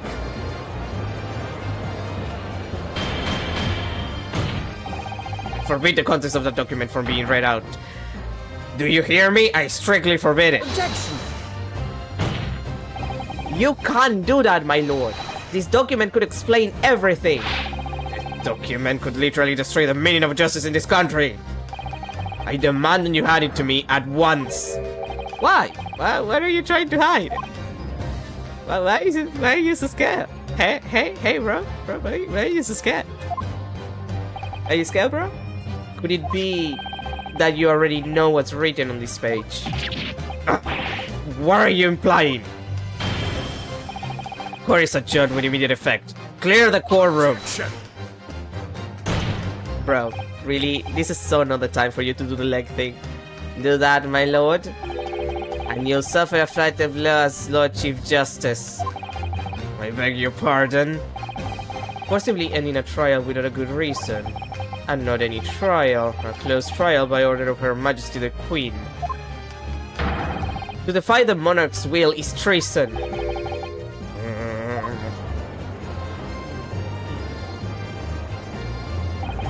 Look, Clean Van 6 really did pen a will that day. It's exactly as the young Japanese man said.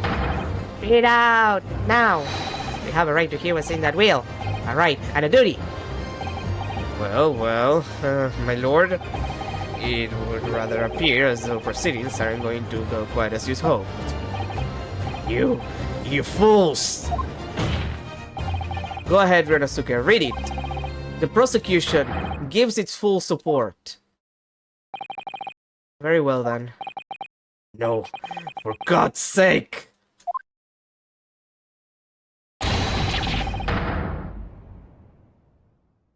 Come on, bro, calm down. It's so dramatic.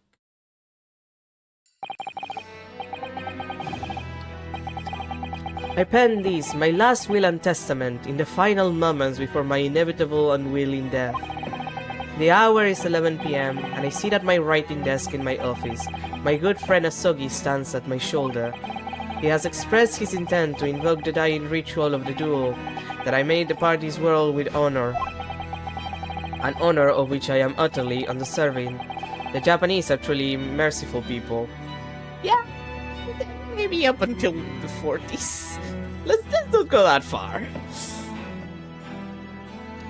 Let's not, like, again, a lot of colonialism has been done. Let's just put it that way. Let's just be polite about it. This is awkward though, writing your will and testament before you're going to die with the guy behind you, like, kind of awkward if you ask me. He could have at least left for a room, gave him some space. I don't know, I feel like that would have been fair. I, Clean Van 6, Lord of the Manor of the Van 6, State, hereby confess to the following. I am the killer who has come to be known in society as the Professor, guilty of 4 counts of murder. I will not here discourse the corruption rife among the aristocracy, which is to me, as one of them, so apparent. However, 6 months ago, I took the life of a member of the House of Lords at the heart of the depravity. A demon who habitually sacrificed the common man to further his own interests, abusing his position of power, which, now that I think about it, was basically all of the aristocracy.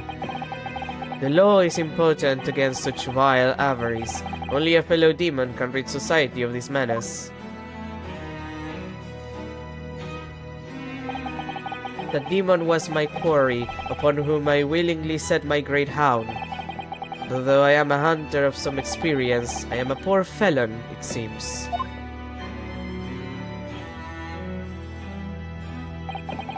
My guilt was at once recognized by another, and I became subject to his extortion. He held over me the threat of exposing my wicked crime to my beloved wife and brother. Under that threat, I have done this man's bidding for months now, killing those he demanded I kill. So he technically only killed one person because he wanted to.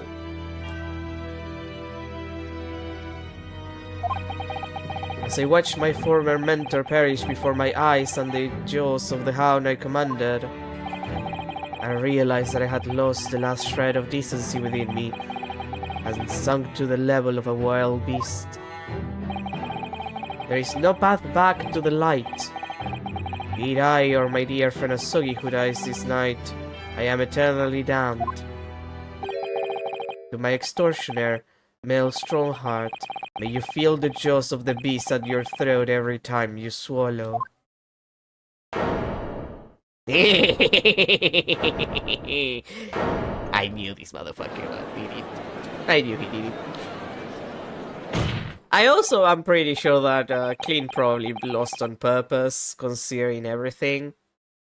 Like considering context and everything, I do think that Clint just, like, you know, he did badly at the duel on purpose. Not that I don't think Asogi couldn't have killed him, it's just, you know, in those circumstances, it's mostly a formality. It's like, yeah, we're saying it's a duel, but realistically, you know, it's just, my hand is gonna be a little limp. My sore hand is gonna be extremely limp today, just so you know. You know? So now we know, yes, Clint Van Six was a murderer, but somebody was directing him and naming his victims. His extortioner, Lord Mel Strongheart. It was you! Lord Strongheart, a moment ago, you claimed that what the court has just heard could destroy justice in this country, but you weren't trying to protect justice at all. All you were trying to do was conceal the secret of your true nature and the countless lives you've sacrificed up until now.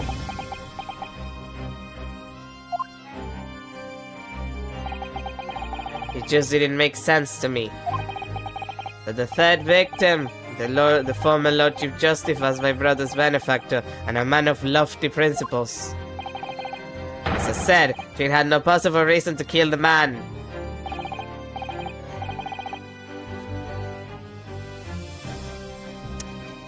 See, is what it's like. They pointed it out, but like it's like I said. Like this guy had like the position that Strongheart wanted. But you didn't you, Lord Strongheart? To eliminate the man who stood between you and the office you set your sights on. So you used your own hunting dog, Lord Clint Van Six, to take him down. It had to be done. Really? No justification? No, it wasn't me? London's unsavory shadows are deep, and the arm of the law fails to reach their depths. Crime must be cut at the roots. But the Lord Chief Justice at the time couldn't see that. He was weak. Han, what part of like you don't fix crime by making punishment worse did you not understand all of the times that I brought it up? Lofty principles, you say, tantamount to cowardice if you ask me. Which is why I took his place, in order to fight the crime he was allowing to spread like wildfire. The murder in the man! The Reaper, the Professor, the names make no difference. As I've explained countless times already, it was all done for the furtherance of law and order in London. Objection. Are you going to legitimize the murder of my father now too? Genshin Asogi. Well, that was unfortunate. I had fully intended to take him back to Japan as we'd agreed. I don't believe you. It was you, wasn't it? You killed him. No, it wasn't me who took your father's life. Then who? The night following his mock execution, I went to Logate Cemetery at 3 in the morning with Jigoku. Jigoku, you piece of shit! I had to be a collaborator on the Japanese side to manage the Sogi's treatment after his repatriation. Jigoku had fierce ambition. It made him easy to manipulate. 10 years ago, after he stood trial for the destruction of the witness stand, I had words with him. When I told him the position of Minister of Foreign Affairs could be his, he couldn't agree fast enough. Seishiro, you fool.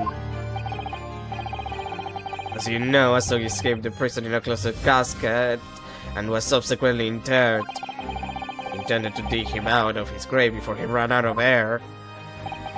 But sadly, all did not go to plan. Ah! Alright, when, good old Trevor there, huh? It was an unexpected visitor to the cemetery with his own ideas about digging up graves. A man who witnessed what nobody was supposed to see. Enoch Trevor. Of course, I knew grave robbers frequented London cemeteries. But that grave on that particular night.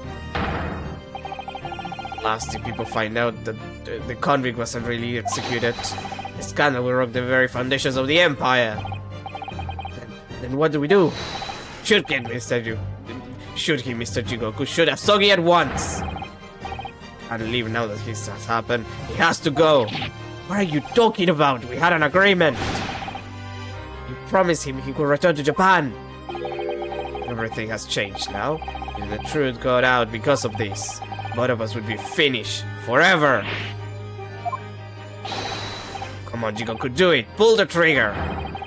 Shoot! Bitch.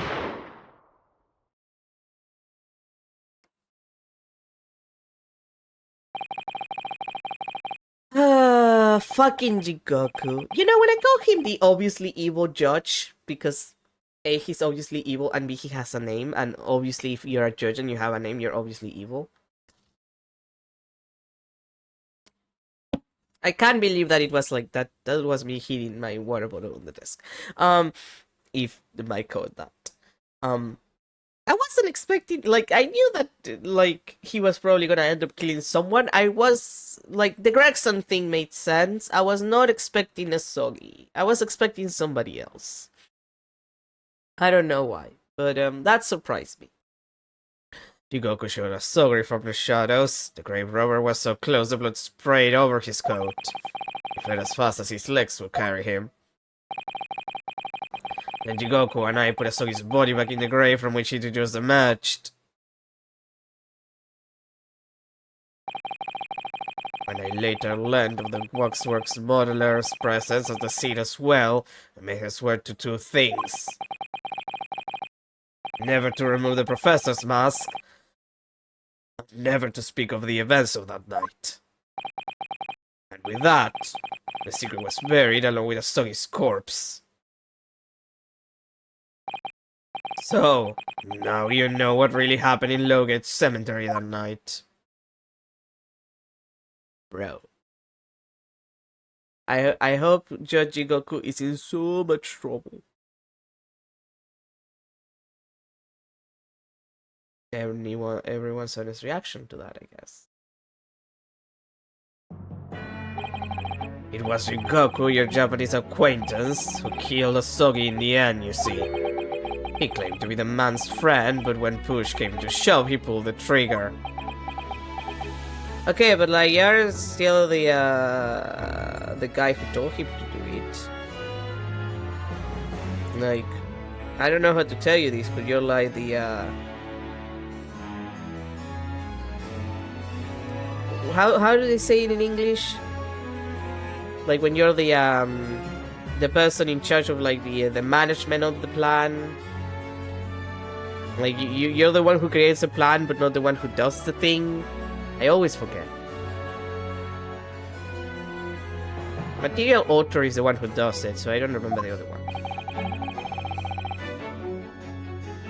Clearly, because otherwise I would just say what it is. Just before Mr. Jigoku left the courtroom earlier, He said that the assassin exchange proposal was a demand from his British counterpart, not a request. So you coerced him too, using what happened in the graveyard. By that time, Yugoku was the Minister of Foreign Affairs negotiating international treaties with Britain. You can imagine what would have happened if it came to light he'd murdered a compatriot 10 years earlier. He would have lost everything. I merely reminded him of that. How do you sleep at night? These past 10 years, I've fought tirelessly with the darker recesses of London's criminal underworld. And I've used whatever means necessary to ensure that justice prevails and law and order reigns supreme. Objection! That couldn't be further from the truth. The fact is, you haven't fought crime at all. How dare you! I saved Clint Van Six from dishonoring his death. Objection! Was behind the scenes, you systematically buried anyone who stood in your way. Then, you made my father take the blame. It was unavoidable. It was the only way to protect our justice system and public order. Let's not forget the others you had killed as well. Letting the defendant up as a reaper to cover up the truth behind the murders of countless more. That's enough! Do you have any idea of the conniving that led to the acquittals of those wretched criminals? We have to fight fire with fire, or curse can function without a reaper. Can you see all that I've done for this country? This has been my struggle! Objection! Strong male Strongheart coming out with a book that reads that is titled My Struggle. I can see that. Just saying. Like, yeah, this has been your struggle, sure, Han. Nobody asked you to do any of the things that you've done. Just to say, you've done nothing. It's Lord Van Six here, who worked tirelessly and justly in court whilst enduring the disgrace of the Reaper's name. Thank you for defending him a little bit. And Inspector Gregson, fraught with anguish for having sullied his hands through a desire to do the right thing. To mention Genshin Asogi, who risked his life going in pursuit of the truth you tried to hide. No, the darker recesses of London's underworld were largely filled by you. You little!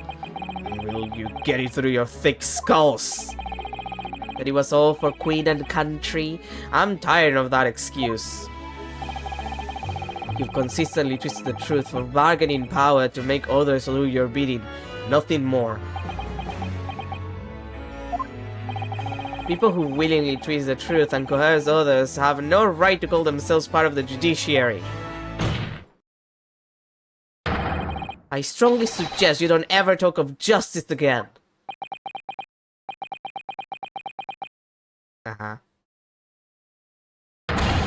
Yeah, I knew he was gonna scream. I'm not gonna do that to my throat. It's already hurting.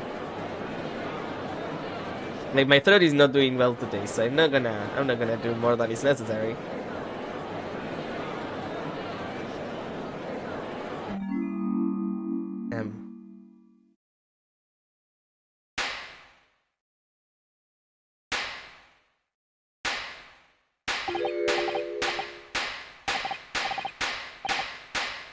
Well, dear me, my good fellows, dear me. A well-deserved round of applause, I think, for quite a marvelous performance. What are you talking about? These delightful grave expressions, that beautifully pronounced Queen's English. Really, your friends from the Far East are quite a picture of industriousness. You fraud, keep your mockery. Please don't misunderstand. It really is exactly as you both said. What are you trying to say? I have occupied the darker races of London's underworld and, how do you put it, done nothing? I confess it's a little embarrassing to have it pointed out quite so starkly, but yes, I really have done nothing, which means I can be indicted for nothing. No. What?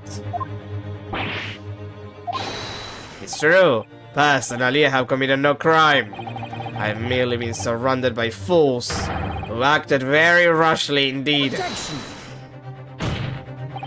You can't get away with that. You've consistently preyed on people's weaknesses. And what? Threatened them? Are you sure it wasn't just bargaining?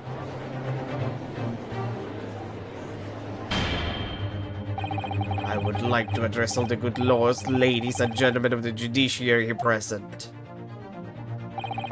You all know of these dark recesses in our great capital, and deep down, I believe you also know.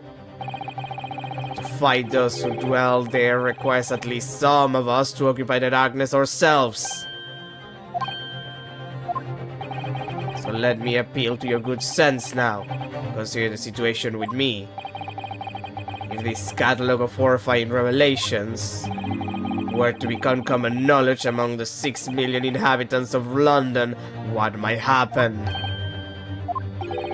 To learn that the infamous murderer of royals and nobles was a respected member of the aristocracy himself. That evidence was fabricated in a scapegoat's trial amid secret negotiations with prosecutors to effect a jailbreak. That the Reaper of the Valley was an organized group of assassins managed by a Scotland Yard inspector. And finally, that it was all masterminded by the Lord Chief Justice himself. Well, I'm not gonna lie. Maybe if they'd done that, maybe if this had been real, the UK wouldn't have a monarchy anymore. There wouldn't be a House of Lords. It would just be a democracy the old-fashioned way. Maybe they wouldn't have to deal with that kind of bullshit. Which I think would be cool. I think it would be cool if they didn't have noblemen. I think it would be cool if the royal family didn't exist. I think it would be cool if they did it the old-fashioned French way and just brought some guillotines into whatever places they're standing in. I'm not saying they have to bring a literal guillotine to the House of Lords and just start cutting heads, but I wouldn't disagree if they did it. Like, they don't have to do it, but I would be like, yeah, you know what? Sometimes the only way you deal with the monarchy is by cutting their heads. Is it a good idea? No, probably not. Is it a solution? Yeah, arguably. And it's better than doing nothing. If the general public of Britain knew the truth, all faith in the police and the prosecutor's office would be completely lost. Without doubt. And the monarchy, remember the monarchy. We don't like that. Public order in the capital would completely break down, which we cast back to the lawless days of the last century. No, you would probably have like an actual revolution that would take down the, the monarchy, like the French, who were right. Maybe not on the decapitation side, but on eliminating the monarchy. Precisely.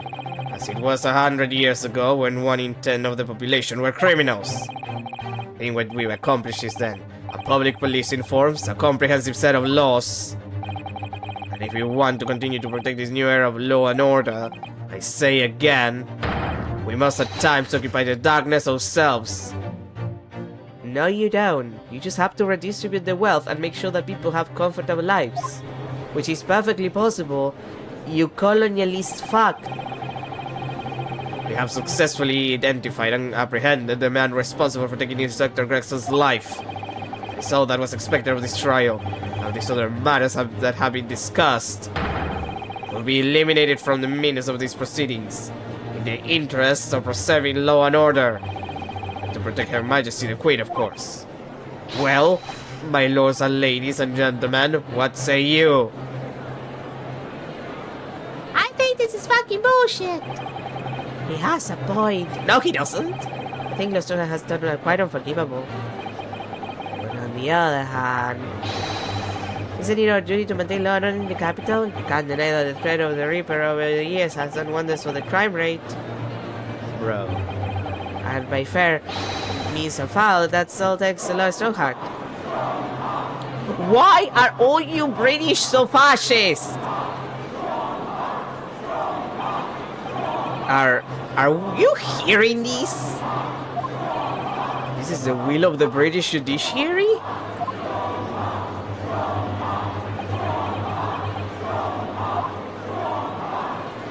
Man 6 is just like, all of you are an embarrassment. For your rousing response, friends, I express my heartfelt gratitude. Therefore, in accordance with the overwhelming wishes of the court, the record shall be erased. You have to respect the man's ability to turn a situation to his favor. Lord Strongheart really is a master of manipulation. Like that one cat. You have conclusively proven his guilt. Yet still he manages to evade justice. I just don't know what we can do. Ryonosuke. It looks like the trial really is going to come to an end now. I'm almost out of options, I think. There's really only one path left open to me. Well, there is something.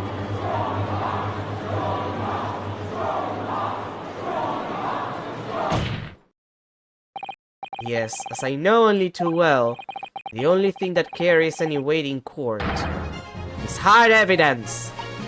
But Mr. Naruhodo, what evidence is there to use at this stage in the trial? An idea. I don't know whether anything will come of it, but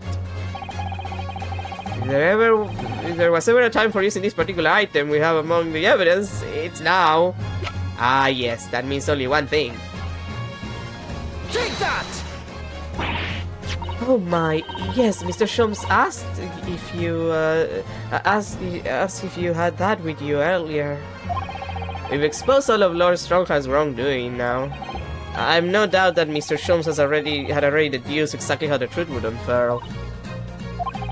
So I think it must be time for the great detective to take center stage, don't you? Yes, absolutely. Let's take the hair by the ears then. And heave. Alright, here goes. Eve! Ow, ow, ow, ow, ow, ow, ow, ow. My dear fellows, must I remind you every time? A gentle talk will suffice. That's what she said. Mr. Sholmes! You're looking in quite the wrong direction, Mr. Naruhodo. Because I'm over here. Ah, Mr. Naruhodo, he's... Transparent? It's Mr. Sholmes! And he's mildly transparent. Like at 50% opacity, if I had to say. I wasn't expecting you back, Sholmes. Delighted to be here again, Lord Strongheart. What is the meaning of this? Bailiff, seize him! Put that man in irons! This is a close court. You've been warned once already, man. We can't get hold of him, my lord. We just go through. We just go right through him. Ah, yes. Transparent man voguing in court. And now I've seen everything. I'm afraid your efforts are wasted, you see. The great detective you see before you is composed entirely of light and shadow. An image, if you will. Oh. Mr. Naruhodo, I must congratulate you on your fine deductions. Mr. Sholmes, what on earth is... Are you familiar, I wonder, with the invention known as the telephone? Well, yes, I hear that some public telephones have been installed recently in Tokyo. The sound of the speaker's voice is converted to an electrical signal and transmitted instantly to another place. Why, the sounds are transmitted, so could not images keep them company, I mused. Alice and I did some modest experimentation to develop such a device specifically for this very day. You invented streaming. Like holographic streaming. I don't know how I feel about that. I don't like it. Modest experimentation, Mr. Sholmes. What a modest description. Somewhat incidentally, I thought we might just as well transmit an entire scene. Somewhat incidentally, Mr. Sholmes. Now you're just being immodest. Do you mean to say you're not actually Hill Sholmes? I knew my trusty partner will have no trouble grasping the concept. Except he's grasping the stand to steady himself after your shock arrival. Poor father. I would have hoped he might have been forewarned, being the great detective's great partner. Then again, that seems to be the normal situation with Sholmes. Leave my quorum at once. Get out or I swear to you. Dear me. You, on the other hand, Lord Strongheart, appear to have a very poor grasp of the situation. Allow me to reiterate, I am not here, which would, I hope, lead naturally to one asking. Where exactly are you? The very question I was awaiting. I am at present enjoying the air in a rather splendid garden. A garden? Not just any garden, you understand. A garden at Buckingham Palace. What? You can't be. Buckingham Palace? What's Buckingham Palace, Mrs. Sato? I've never heard of it. Do you ever read the news, Mr. Naruhodo? Mr. Sholmes? Is Iris with you there? Ah, well now. Iris is currently enjoying some tea. With Her Majesty. Her Majesty? Not just any Her Majesty, you understand. Her Majesty the Queen of the British Empire. What? Oh, Sholmes, you fucking idiot. What on earth is all of this about? Buckingham Palace is Her Majesty the Queen's residence in London, Mr. Naruhodo.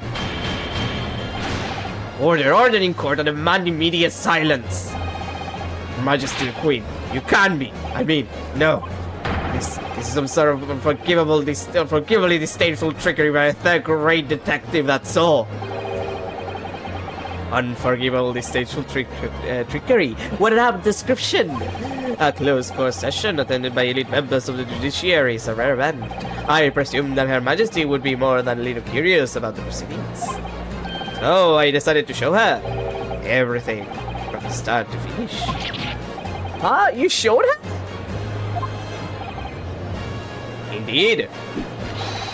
By dint of the Herlock Sholmes remote cinematograph. You meddling!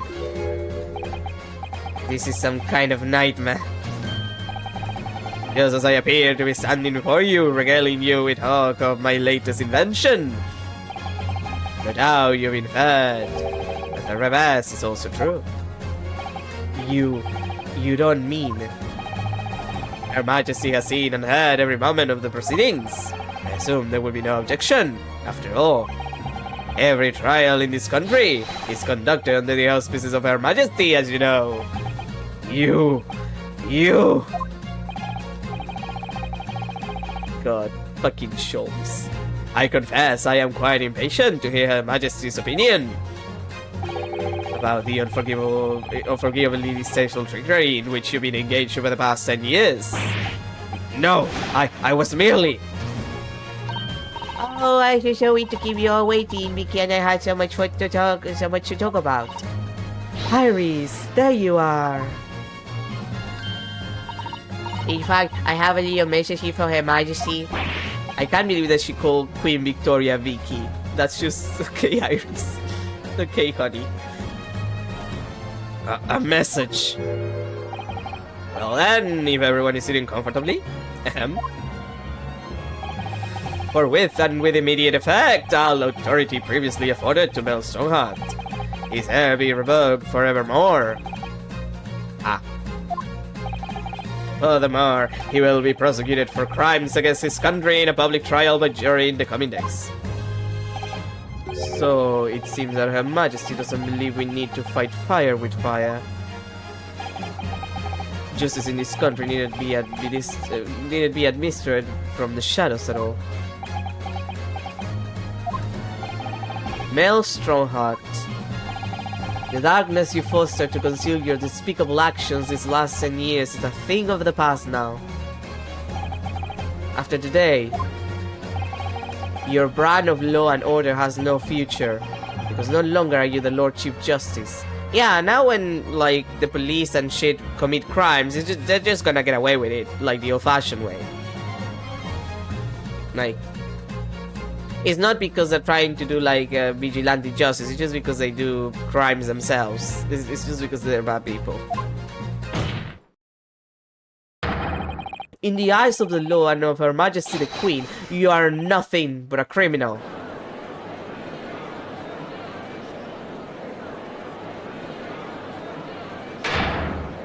Adjourn! John, a John, a John. And Connie's a Johnny me. Oh, come on! See, that's why you had to use a gavel. You broke your fucking cane.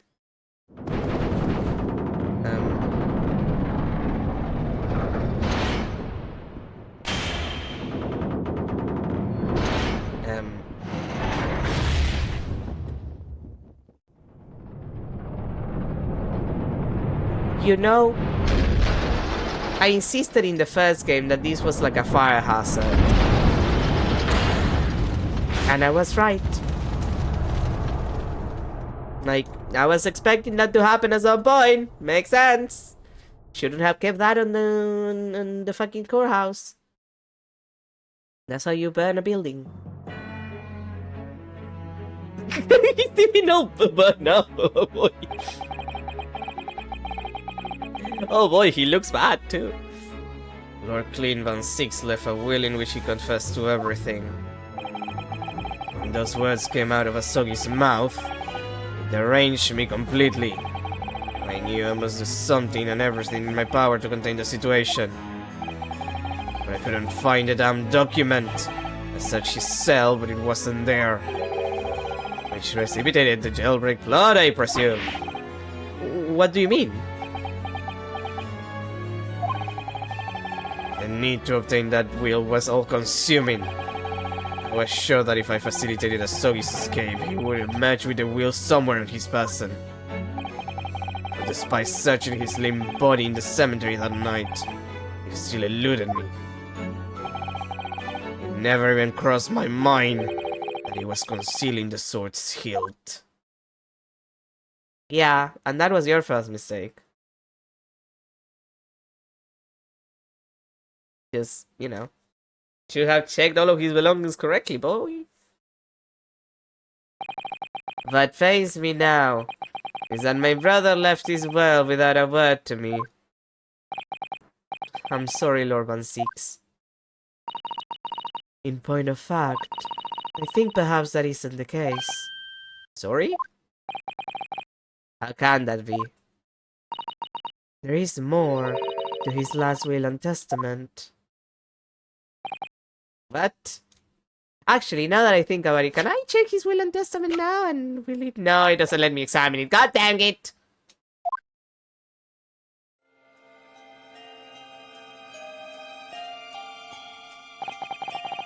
As I confront the prospect of my demise, I feel bitter regret for my younger brother.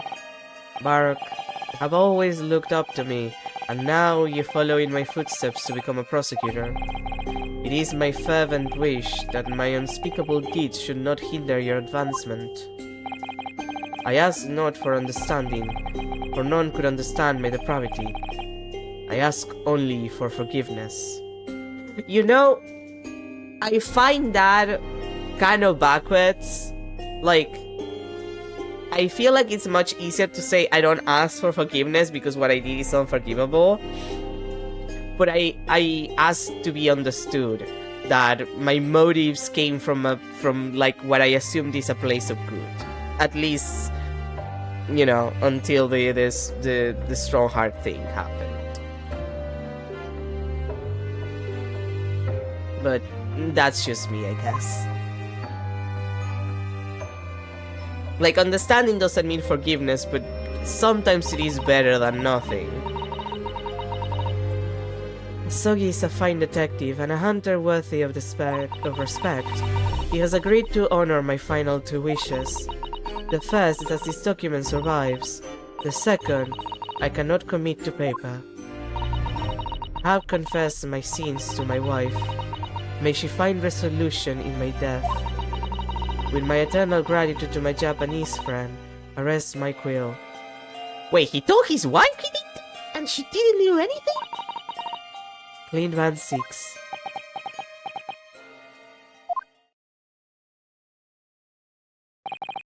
Clint. Well, that's depressing. Like, his wife is basically not in the picture here, so like, what up with that? Especially if he told her about it. I guess he told her before the duel, maybe? So, like, look, I'm gonna duel to the death with this Japanese bro of mine because I kill people and I feel guilty about it. And she was like, okay, fine. But not because I like the idea.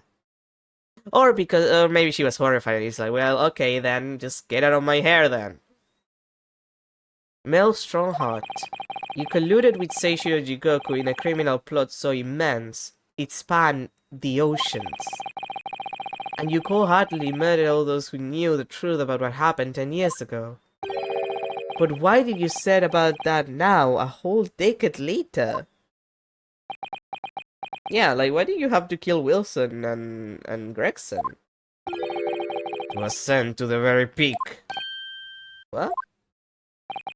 These last 10 years made me realize being the Lord Chief Justice wasn't enough.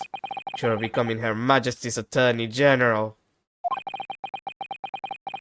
I could have no real power to affect the changes needed in this country. And for that promotion, I needed to ensure no remnants of the past remained. How could you? I like everything to run smoothly in the exact manner that I prescribe, like a well-oiled machine. Machine! I can't do the Gabriel voice. My throat is too dry. My throat is killing me. I can't do that. I want the trains to run on time! How many times do I have to say this? And I was just a step away. And for your ambition to succeed, you haven't bothered to count the number of brilliant people you had killed.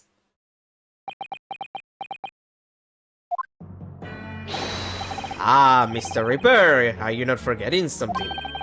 Such as... You've very much adopted your usual prosecutor-like demeanor in the proceedings now.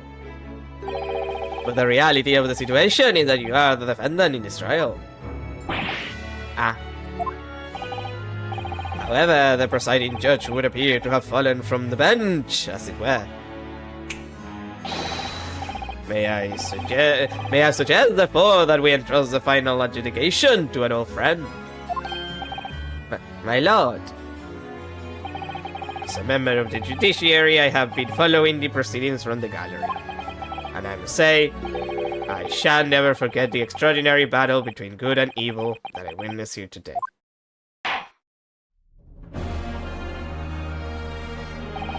The darkness that had blighted justice in our land these past 10 years has at last been dispelled. Thanks, in no small part, to the efforts of a bright young star from the east. Defense Counsel Naruhodo. Yes, my lord? On behalf of everyone here present in the Old Bailey, I give you my heartfelt thanks. You're too kind, my lord. The first time I faced you in court, just under a year ago now, I had the faintest of intimations that if British justice so warped and twisted over this long history was finally to no change, this might just be the man to do it. What? But at the time, I wouldn't allow myself to acknowledge the possibility. I couldn't overcome my hatred of the Japanese after the circumstances of my brother's death. And to be fair, I'm still kind of racist, just a slightly less racist than I was before. Mr. Naruhodo, allow me to apologize for countless discourtesies on my part. You are a lawyer of boundless talent. Oh, Lord Van Six. We're still not gonna give it to you about the racism, though. When I first arrived in Great Britain, I was literally a nobody, certainly not a lawyer. The truth is, my fortunes have entirely been made by the miraculous people I've met. My best friend, Kazuma Sogi, who led me here to Britain in the first place. My loyal and ever-patient judicial assistant, Miss Sato, who helped me study to become a lawyer, and sometimes throws me on the floor. Not like that, like she does a judo chop on me. the brilliant Lord Van Six, who never failed to challenge his Nipponese rival, and he's still fucking racist. No offense, you're gonna have to work more for that to stop being a thing, Barak. Like you're gonna have to work on the racism. And not to mention the exceptional master of logic and reasoning who showed me the true art of deduction, Mr. Sholmes. Saving the best for last, Mr. Naruhodo! What a relief! No. Shut up. If you're wearing a holograph, I would throw you out of a window. I'm well aware that without all these people's help and support, I wouldn't be where I am today. The truth is a guiding light that always leads to happiness. Not necessarily. I've lived by that principle for a long time now, but actually, it's not true. The truth can also cause great pain, sometimes even leave people on the brink of despair. And for that reason, there are those who feel the need to hide the truth, who do it instinctively even. But as soon as we allow our eyes to settle on something other than the truth, the darkness takes hold, and from there it grows until eventually it makes us blind to the guiding light of the truth, of the truth altogether. So that's why it's my belief that we must all resolve never to avert our eyes from what is just and true.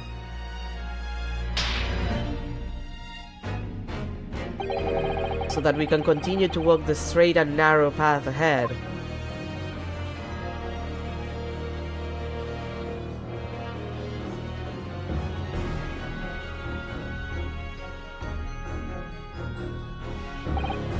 Well, I must excuse myself now. Before I go, Mr. Naruhodo, let me compliment you on your grand opus. What? Without your beautifully composed case against Lord Strongheart, Her Majesty would have been unable to act. Thanks to you and your fellows, the haunting undertones corrupting Britain's justice system have been silenced, at least from the time being, because we know that the justice system is gonna get fucked up in like 100 years. Thank you very much, I guess.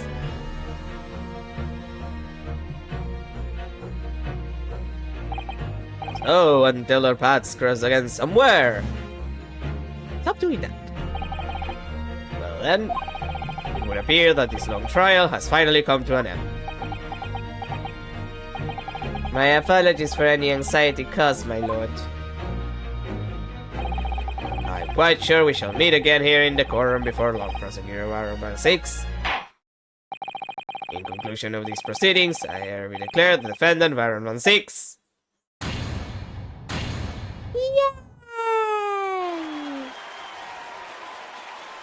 You're gonna have to move the scale thing, like stop doing the scale thing. Just saying, you're gonna have another burning accident. That is all. Court is adjourned. Yay! And the good Gabble is back. At least the Gabble. 4th of November, 4:21 p.m. The Old Bailey, Defendant's Antechamber. God. It really is all over. But did I sacrifice too much? Mr. Naruhodo? I really must congratulate you. It was a truly splendid performance. Honestly, I couldn't be happier for you. Oh, thank you very much. But I really couldn't have done it without you at my side through it all, Mrs. Sato. Oh. Your kind words mean so much to me. It really was a very splendid show, that, Naruhodo. I'd have thought you'd be smiling from ear to ear, but you look rather glum. Well, of course I'm delighted about the verdict, but in exposing the truth, I'm afraid I've caused my client a great deal of pain. I'm really not sure that's what a lawyer ought to be doing.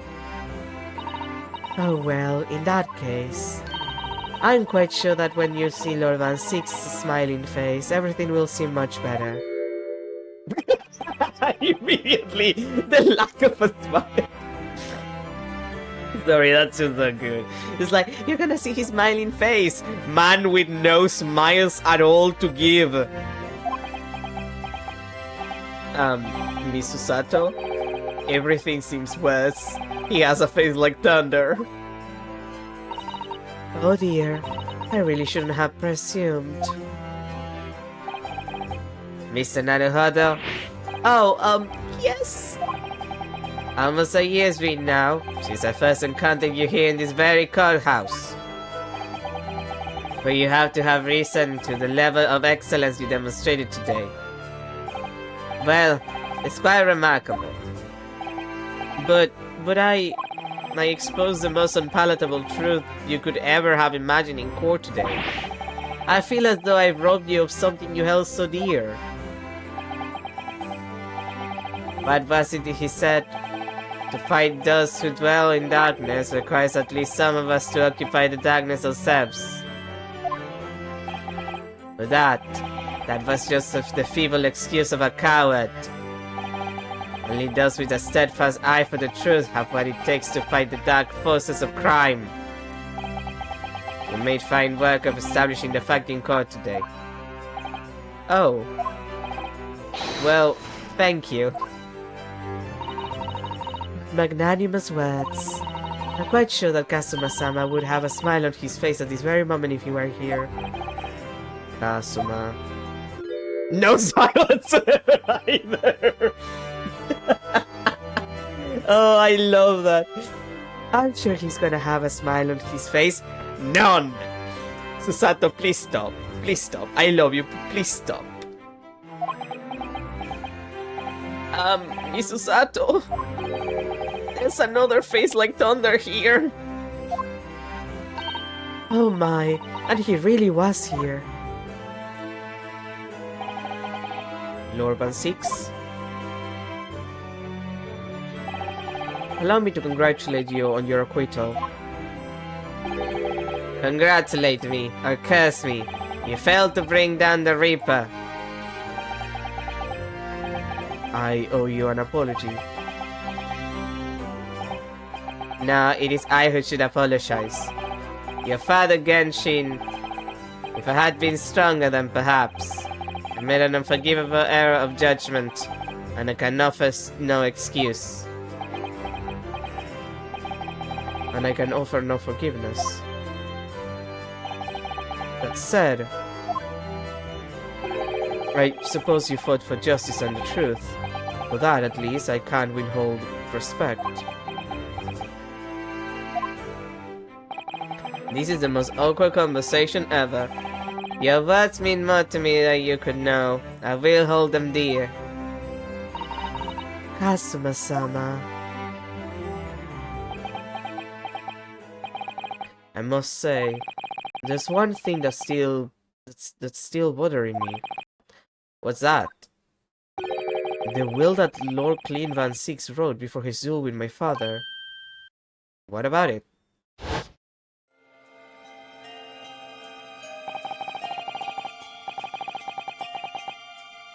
Asogi is a fine detective and a hunter worthy of respect. He has agreed to honor my final two wishes. The first is that his document survives. The second, I cannot commit to paper. I have confessed my sins to my wife. May she find resolution in my death. With my eternal gratitude to my Japanese friend, I rest my quill. Clint Van Six. What can the second of his final wishes have been? That your father agreed to honor, you mean? I think perhaps. I see. I might be able to shed some light on that. What? Father! It was 10 years ago, as you know, the day before the execution was scheduled. I went to the prison to say my farewells to Genshin. Is it gonna be Iris? Is it gonna be the fact that Iris is his child? Because I already kind of figured out that Iris had to be the child of the professor, so like, you know. Why aren't you putting up more of a fight, Genshin? You'd only agreed to it, Seishiro and I would gladly petition the government. Been through this already. You don't need to worry about me. Anyway, Juji, I have a favor to ask of you. Something of great importance.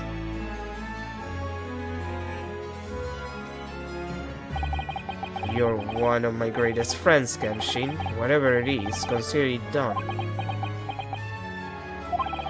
I'm going to tell you an address. I need you to go there at once, in secret, and telling no one. You should find a lady of the gentry in hiding there. A lady of the gentry? He's not in a good way, and she's with child. The birth is imminent. As a medical man, I'd like you to attend to her. Please, you're her only hope. By any chance, is the child yours, Genshin?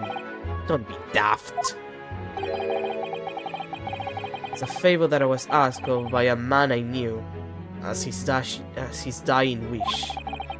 My goodness. I swore to the man that I would help, that I would do whatever I could for his wife and his unborn child. If something should happen to me, I need to ask you that same favor. You're the only person I know that I can truly rely on. What did you say? If something should happen to you? Tomorrow night, you're going to be...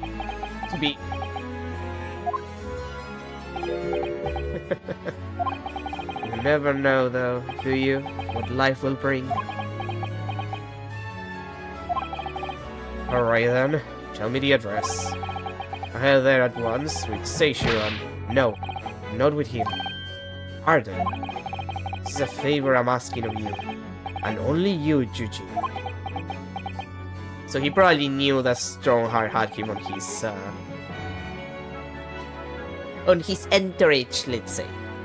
Right, I see. Very well then. That very night I caught a train from Paddington to Dartmoor in Devon. Found the old house, in the middle of nowhere it was. An old hunting hound lay asleep in the grounds. The poor woman was on the floor at the back of the darkened room. She was in mortal danger. I broke her waters to precipitate the labor before she weakened further. It was a torturous birth. I did everything humanly possible for her and her child.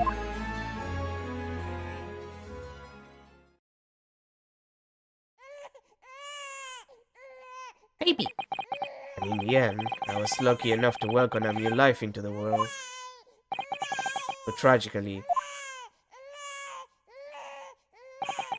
my efforts to save the mother's life were in vain. I held the healthy newborn girl in my arms and wept for longer than I cared to remember. Oh yeah, it's almost like it reminds you that that's what happened to your wife and child, huh? That you abandoned for 6 fucking years, Eugene. I'm sorry, I'm still angry about that. Eventually, in something of a daze, I looked around the room. There was precious little in it, but an old travel trunk caught my eye.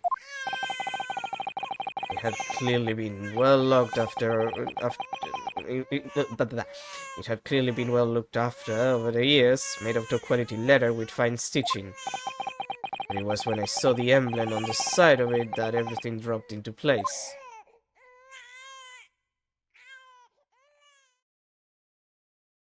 B for Baskerville. Baskerville? You mean the woman was the wife of Lord Clint Van Six? That's right. The newborn was his daughter. But that makes no sense. Why on earth would Clint have entrusted the child to my care in that case? I was completely unaware that he even had a daughter. I suppose he didn't really have any choice. But, well, your brother said that he'd confess everything to his wife, so she must have been beside herself with worry for her child. If the true identity of the professor were ever to be made public, the girl would be forever branded as the daughter of the infamous mass murderer. So the only solution was to distance the young girl from the Van Six family as much as possible. I don't believe it. I imagine that in his final hour, Lord Clint Van Six made the obvious choice. He would have thought to himself, this Japanese man here is someone I can trust.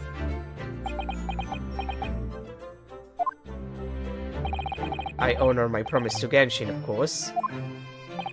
However, only a month later I was summoned back to Japan, and without disclosing the parentage of the child, I couldn't obtain permission to take her with me.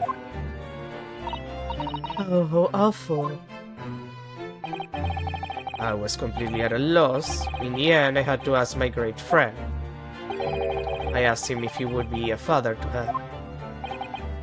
That being Mr. Sholmes, I presume. Yes. He took one look into my eyes and agreed to it on the spot. Mr. Sholmes, he has a heart of gold when he isn't being a piece of shit. But only when he isn't being a piece of shit.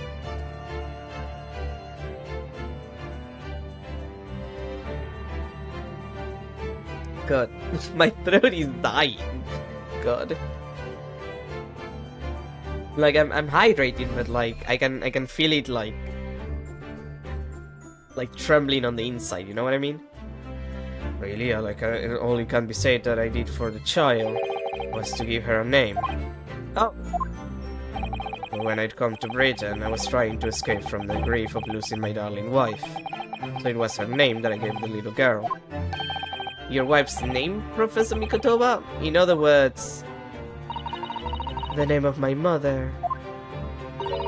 Ayame Mikotoba. Oh, That's right, Ayame. Or in English, Iris. Iris. I had no idea. Ouch! Mr. Naruhodo, what's wrong? This little thing just pinched me on the behind through my trouser pocket. Hard! Ah, my dear fellows, can you hear me? Yes, you didn't have to pinch my ass. Mr. Shom, is that you? Oh, yes, we can hear you. You see what excessive towing can do. Let that be a lesson to you. Mr. Sholmes, we weren't able to thank you properly before, but you were simply marvelous. Your checkmate move was a stroke of genius. Indeed it was, wasn't it? I surpassed myself, I feel. It had become apparent to me that to stop the Lord Chief's injustice would require such measures. God damn it. Oh no, Shuji. Oh, Iris. Oh, I'm so pleased. What a wonderful outcome. Her Majesty Queen Vicky said she thought my special blend was delicious. Oh, I'm sure you did. After all, no one brews a more delicious tea than you do, Iris. We have a party you celebrate. And Mr. Ripley, you simply must come too. Well, I'm afraid I couldn't. The Reaper of the Bailey, flustered by a 10-year-old girl. Again! I mean, to be fair, I'm assuming Iris, made a connection already and figured it out, and she's just like, come on, you're my uncle, you have to come. Come on. Come on. No, really? Awful. But I give you my word. And I shall present myself at your residence in the near future to express my gratitude. Oh, how lovely. You promise now, I will let you forget. Bye for now then. Alright, Iris, thank you for all your help earlier. Oh, that was nothing. Just come back soon.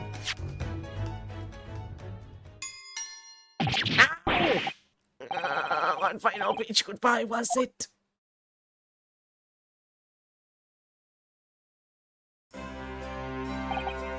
Well, I think I ought to be leaving. Lord 16, would you care to accompany me? Certainly. Mr. Naruhodo, allow me once again to express my deep gratitude to you. I believe you saved my life.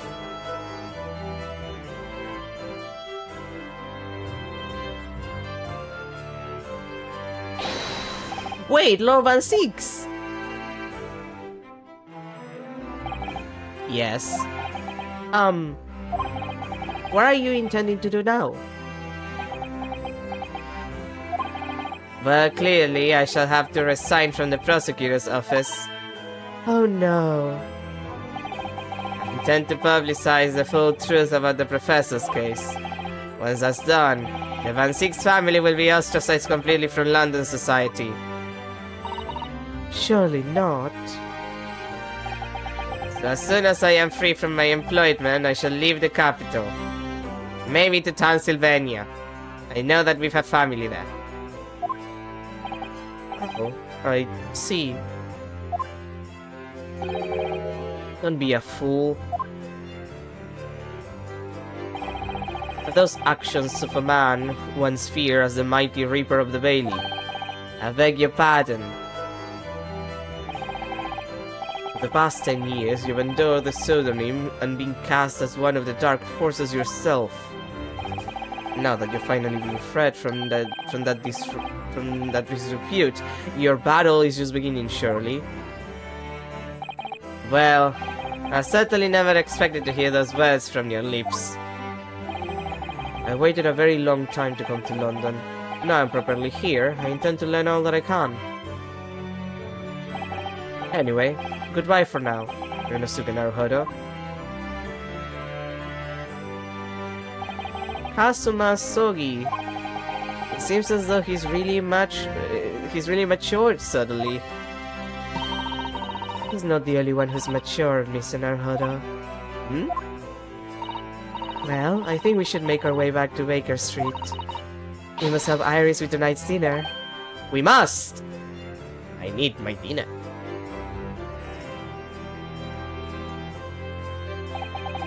It was then that I came to an important decision about my future.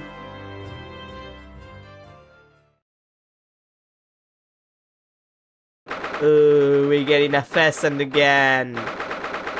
But Sholmes isn't getting it. 4th of November, 6:25 p.m. Sholmes' suite. I'm home! What time you got here? We've been waiting ages for. Why are you doing with that colorful piece of history? It's a party, isn't it? It's going off with a bang. I mean, fireworks, really. But when you ain't got fire smoke's the best thing, ain't it? There's a girl on Fresno Street who could help you with that, I think. I remember that. You don't have to reload that thing every time I speak. You really must hear this. It's quite the most extraordinary thing.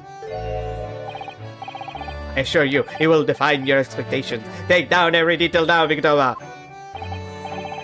The world-famous great detective regaling his partner with the tale of his adventure. A sight to behold. Would you care to hazard a guess? Where do you suppose the fiendish runaway had concealed himself? Would you believe? Inside the trunk I found abandoned in his cabin. I would believe it, yes. I say, Mikotoba, I detect not a hint of surprise.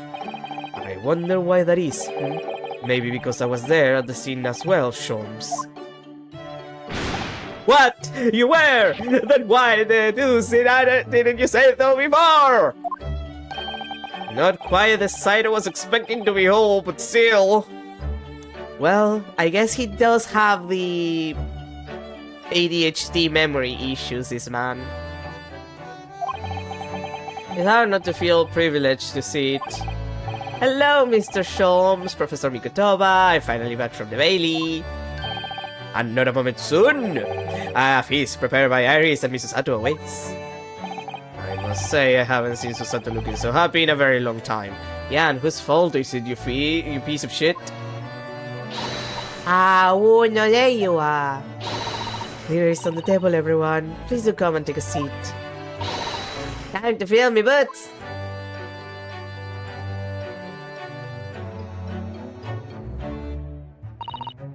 Goodness, is that really true, Gina?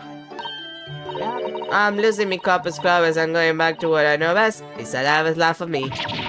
You're really leaving the police force? What? But why, Ginny? Well, the boss ain't around no more, so... Oh. Anyway, no matter how hard I try, the Reaper ain't never gonna accept that I ever turn dick, eh? Well, people can change, you know. Ah, yes, that reminds me. I rather thoughtfully offered to relieve the bailiff of these now the found piece of evidence. Eh?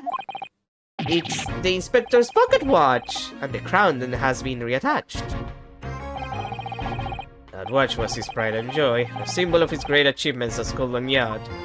For 10 years without fail, it measured every second of the man's remarkable career. But now, it stopped.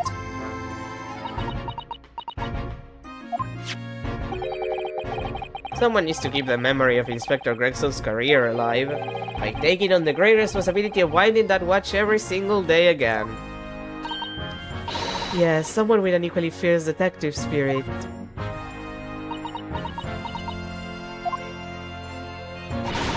Hey, gotta meet me, there ain't no one else. Quite right. I mean, after all, the boss was... Well, he was my boss. Yes, he was.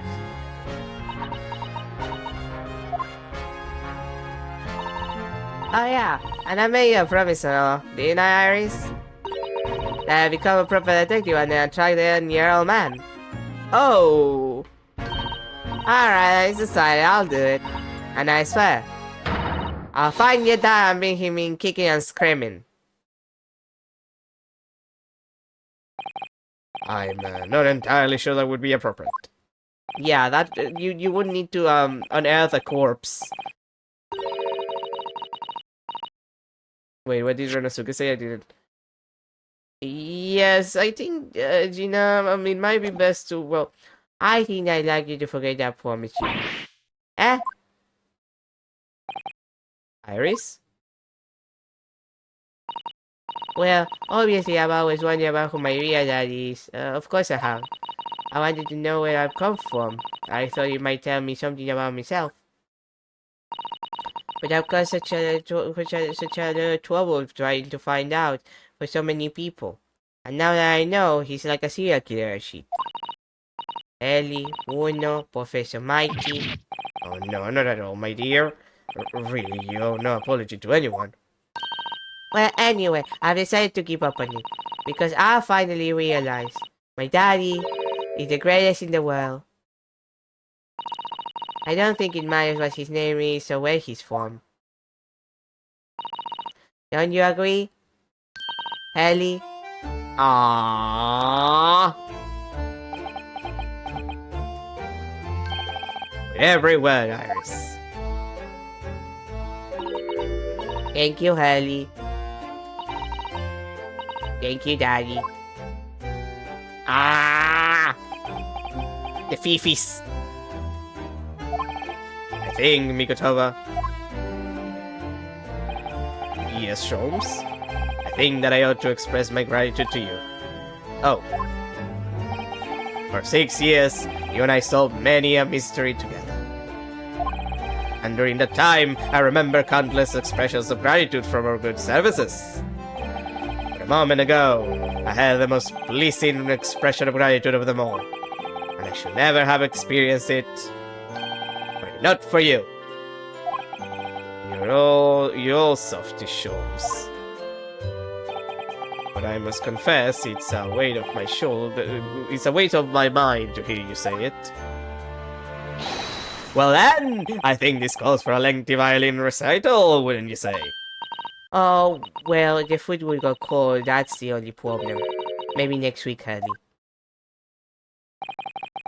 Are you sure a week is long enough, Iris? Ha ha ha ha ha ha! Even amidst the most troubling of cases, even reeling from the most shocking revelations, returning in the evening to the suite of rooms, there's always warmth and happiness to be had. The home of the world's greatest detective, and my home too, with my greatest family.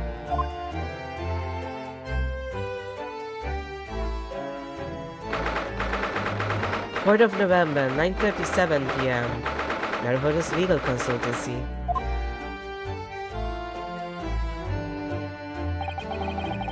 This attic room has been my home and office for almost a year now. I've certainly had some unforgettable experiences whilst I've lived here. But I think now, the time has come. Time to bid this place farewell. Naruhodo? Oh, Professor! Are you alone? I didn't hear any sound from Susato's room. Yes, Susato-san went out after dinner. She took a carriage. Something about an important matter she needed to take care of. I see. I wanted to thank you for what you did earlier. Oh? With Iris, I mean, when the subject of her father came up. Lord Clean Van Six. I made up my mind many years ago never to tell her who her real father was. It's what was agreed with Genshin, after all. Lord Clean Van Six's final wishes before he died, you mean? Yes, I had to take some rather drastic steps at times to protect that secret, you know. Calling Susato back to Japan 6 months ago, for example. That's why? When I read Soseki-san's report about his final days in London, my head nearly stopped. You'd stumble across the crux of that terrible case, the dog scholar.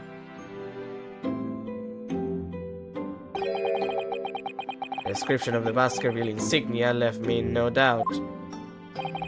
Baskerville, If you decided to investigate that insignia, sooner or later you'd have made a connection to the 1-6. And to make matters worse, Susato knew of the unpublished story as well. A story that Iris had written based on my notes from the time. Ah yes, the Hound of the Baskervilles. Exactly. It was a work of fiction, but based on the grim reality of a huge beast of a dog being used as a murder weapon. A dog with the Baskerville family emblem around its neck. Armed with those two clues, I fear you and Susato may have arrived at the truth. So I invented the story about having collapsed to justify her leaving London and returning to Japan at once. All in aid of halting any investigations you and she might have been contemplating. I see. That's kind of dickish of you. Something I've never understood is why Susato-san came across that manuscript in Japan, though. You know, Iris is the Hound of the Baskerville story, I mean. Sholmes sent it to me. That was before Susato left Japan. He was very troubled about what should be done about it, you see. Read it and carelessly left it on my desk, which is where Susato came across it, of course. Ah. It was the only case of Sholmes and I ever pursued that I didn't record in meticulous detail.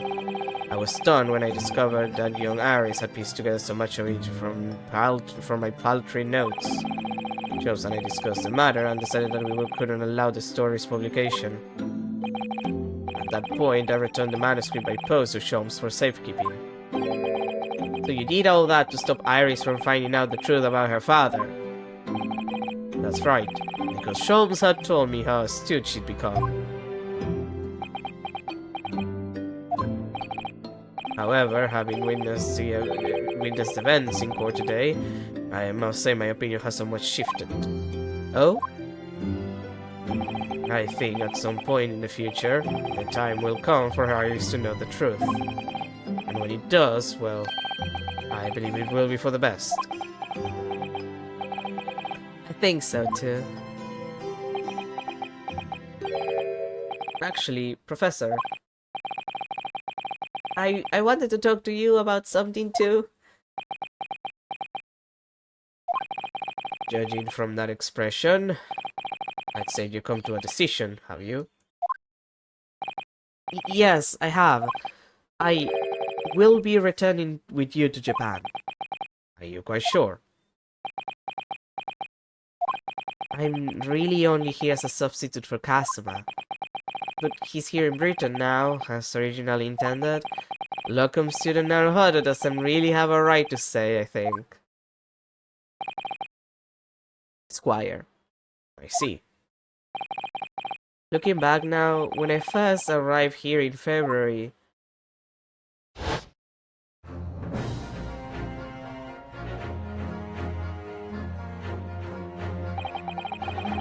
my becoming a lawyer just seemed to be the way things turn out.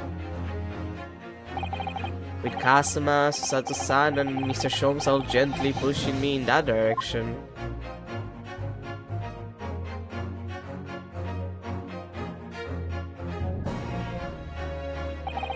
I spent the best part of a year immersed in this world, but always aware of the seed of doubt inside me. Until today. Standing in that courtroom earlier, all doubts vanished from my mind.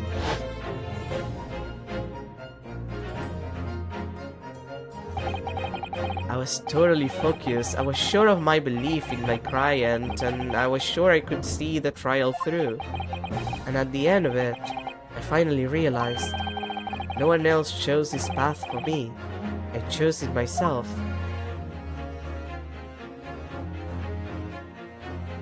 The path of a defense lawyer, eh? Yes, that's what I am now. That's what I'll be going back with you to Japan as. And that's the path I'll be following for the rest of my life. Well, it sounds like you've made quite a resolution there. I have. Very well then. I must say it's extremely welcome news. I shall make arrangement for your return first thing tomorrow, but I don't imagine we'll depart for a few days. Not with the symposium having been cancelled now. Such a shame. Never mind, I'm sure there'll be other opportunities in the future. Well then, I'll bid you good night.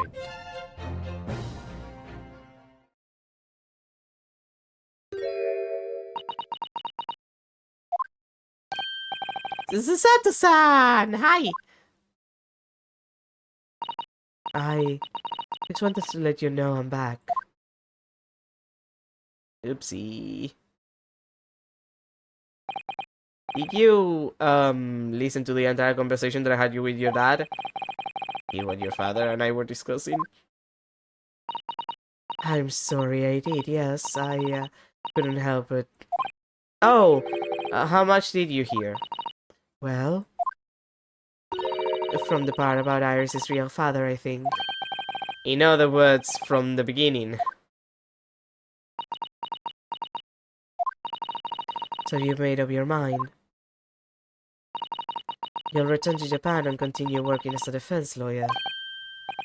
Yes, I'm sorry. I really should have consulted you about it. I did want to earlier this evening, actually, but you're already gone out. Oh no, that's quite alright. I already knew that it was what you decide, what you decide, Naruhodo-san. You did it?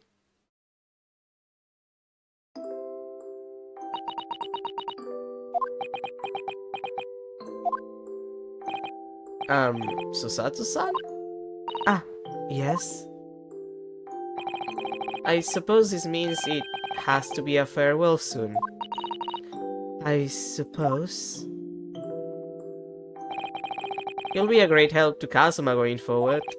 I mean, I know he's a brilliant lawyer, but he's new to the British courtroom. He'll certainly benefit greatly having a brilliant judicial assistant at his side. I'll do my very best. I wish I could say it, but I just can't. I can't ask her to come with me. After all, she was always supposed to be coming to Britain as Kazuma's assistant. It's growing late. We should both try to get some sleep. I'm sure you must be exhausted after today. Oh, yes, you're right. Before I retire, let me just say one more time. You really were quite splendid in court today. So if you ask me, anyone who thinks of you as a substitute or a locum should be ashamed of themselves. Susato-san. Thank you.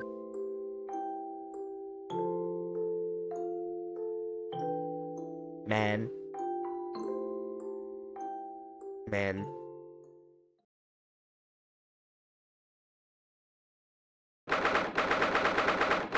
7th of November, 5:42 a.m. Port of Dover, Quayside. I can't believe this day's finally come. You're really leaving then, no? I'm afraid so, Iris. Thank you so much for everything. I don't know what I'll do without your wonderful cooking and delicious tea. Oh, I wish you weren't going. But you have to come back and visit, say you will. Of course, I promise.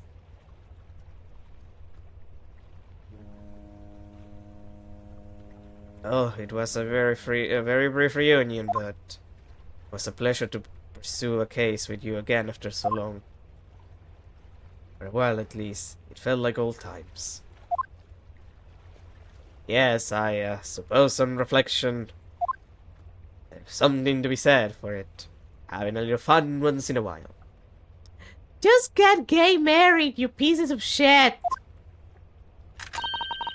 I'll just go and say goodbye to the professor as well, I think. Alright, Iris, you do that. They disgust me. Ank! Susato-san. Oh, waste. I've just checked, Naruhodo-san. Your luggage is already on board. Such a beautiful morning. Perfect for embarking on a journey, isn't it? Before I set off, I'd just like to say how thankful I am for everything you've done for me. And give my warmest regards to Kazuma, please. Actually, I think you ought to give him your regards in person, don't you? Sorry? Ryunosuke. Hi! Boyfriend, Kazuma! What are you doing here? I came to say goodbye, idiot. Do you really think I'd miss my best friend's departure? Yes. Thanks. To be honest, I'd been looking forward to our wild time tearing up the streets of Her Majesty's capital, but, I'll quit. Well, we'll have to save that for another time. Personally, I'm looking forward to facing you in court again. Me too. But, we're both defense lawyers, so, Bro, do you not notice that he acts like Edward? He's gonna become a prosecutor for life, and then that's gonna go downhill from there. I'm going to become a prosecutor. I'll stay in Lord Van Zeek's tutelage for the time being, but before long, I intend to be just as formidable as the Reaper himself. Damn. oh, I see. No, not even surprised. Like, they're surprised that it's like, oh, okay. Actually, Ryunosuke, I have a favor to ask. Yeah. Name it.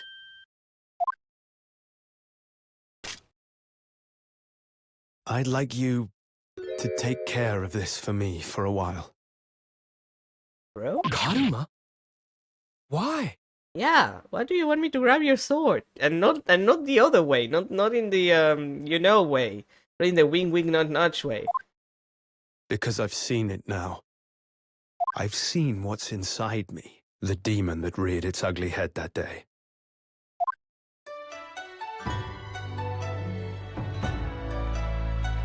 Ah, the Gregson thing. It was only for the briefest of moments. The last time I came face to face with that inspector. But it was unmistakable. I wanted to kill him. I've always known there are demons that live inside people. And now I know there is one in me. The fact that it very nearly consumed me is something I'll carry with me. Until the end of my days. While I devote my life to fighting those whose demons have got the better of them. As a prosecutor, Okay. So, that's what you've resolved to do, is it? Until I'm ready to face the demon within me, to slay it once and for all. I leave this in your care, God, you guys are if you'll so... take it. Sorry for interrupting you, sweet. Like, you guys are so gay. Of course I will. I'll keep it by my side. Always.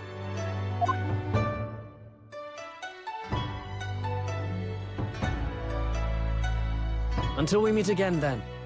You have your path to follow, and I have mine.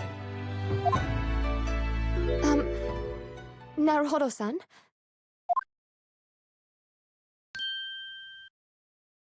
The path you're going to follow from now on, Yes, sweetie. I wonder if I might follow it at your side, and unless I'd be a burden. Natalie, please. Do whatever the fuck you want. If you want to follow me, by all means. Just get prepared for me being an idiot. What? I mean, I would very much like you to come with me. But aren't you... You're so predictable, Ryunosuke. I am? Yeah. Honestly, you never change at all. But that's what I like about you. Thanks, that's gay. You mean you knew about this? It was the evening after Lord Van Zeek's trial came to an end. She came to see me at the prosecutor's office. Really? Oh, when I had that conversation with Professor Mikotoba. So, you'd go with Ryunosuke back to Japan? Yes. I know it's unfair of me to follow my own interest like this. Coming here especially to tell me. You're a stickler for etiquette, aren't you? Well, what are his feelings? We've never discussed it, of course, and Naruhodo-san has made no such suggestion.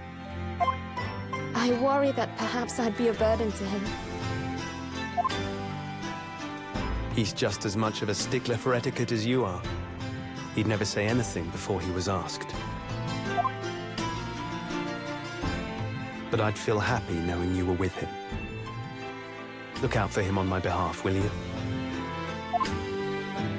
Of course. Susato-san. What do you think, Naruhodo-san? With you by my side, no trial would seem too daunting.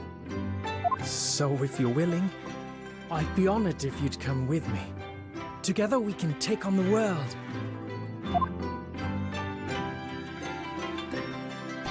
I'm terribly incompetent, but if you'll have me, I'd be delighted. Girly, I would have lost half the trials without you around. I don't know how to tell you this. Like, we kinda need you. We're kind of a disaster. Oh, no, not at all. If anyone's terribly incompetent, it's me. Yeah, exactly. Ah! What's wrong? Your luggage, Susato-san. There's no time. The ship's going to set sail any minute now. It's all right. There's no need to worry. As it happens, my luggage is already on board too. It is? She already prepared everything. Smart girly. Your fine judicial assistant has everything in hand as always, I see.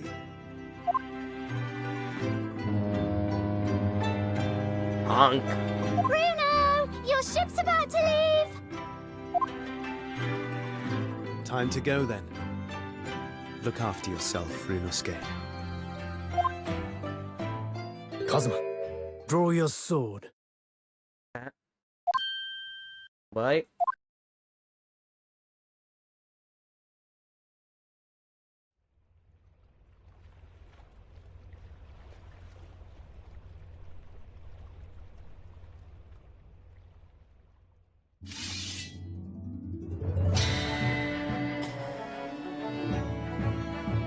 One day, when our paths cross, once more, we'll fight a duel of words across the courtroom. A day I eagerly await as a lawyer. I've Gay. been waiting to hear you say that. Partner, Oh my god, you guys are gay. Like, Jesus Christ. Like seriously, guys? Don't forget me then, Kazuma. Like, the swords with the rice, like, come on, bro. Just make out, it's gonna be less pathetic. as if I could. Ryunosuke. Like, it's less gay of them to just make out or some shit. And Mr. Sholmes, thank you so much. I'm very much indebted to you. Indeed, Mr. Naruhodo. I believe you are. I'll never forget all you've done for me during my time in London. And how you were an annoyance, and that time your hair was red, and that time your hair was blue. Quite. I should like to think you will remember your debt of gratitude. Especially when I visit you in your country. Oh no. What? The truth is, although many are ignorant of the fact, the world is far smaller than most folk realize. Well, I'd be delighted if you came to Japan one day. Oh yes, would welcome you with open arms, Mr. Sholmes. No, no, don't let him. Oh, that sounds wonderful! I can't wait! In that case, let us conclude that this is to be merely a brief parting, my dear fellows. No, don't let him go to Japan. He's gonna be so And that lucky. brings us to the end of my adventures in Great Britain. God dang it.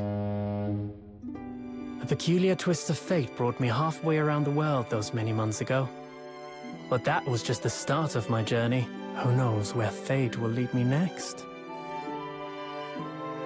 Still, I'm confident this won't be my last meeting with the friends I've made in London.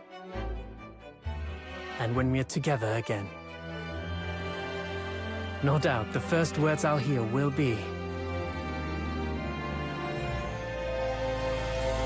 Come, the game is afoot.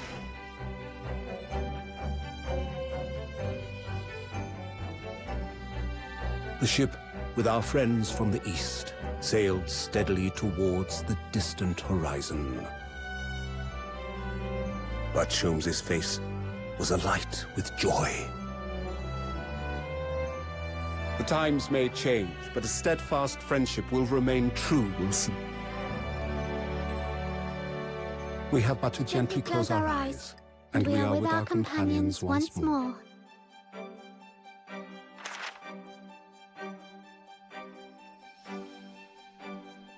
So, I do just that. And when I do, I can hear his strong, familiar voice ring out. Objection! Until we meet again, Runo!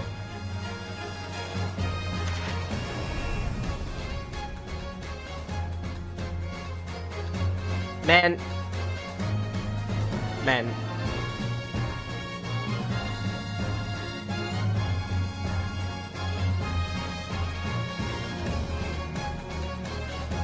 Look at this man.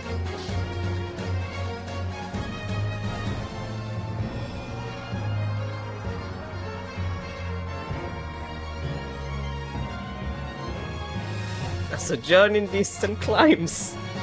Oh god. Yeah, I get it. You're gonna go visit your boyfriend and your new friend. Come on.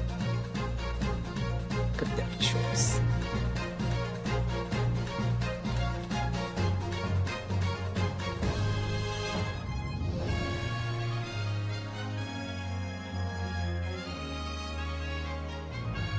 Aww.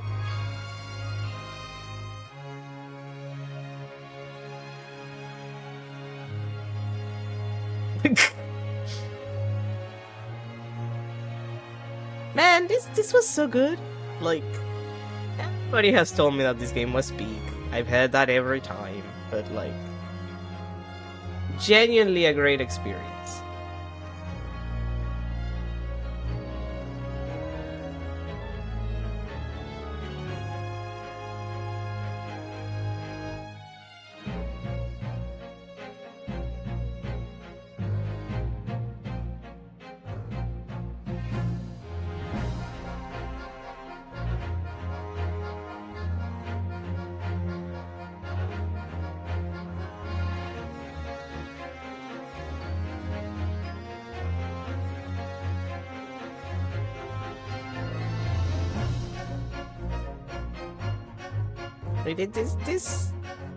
It's a much better experience than what I was told it was. I guess it's a... Oh, for fuck's sake.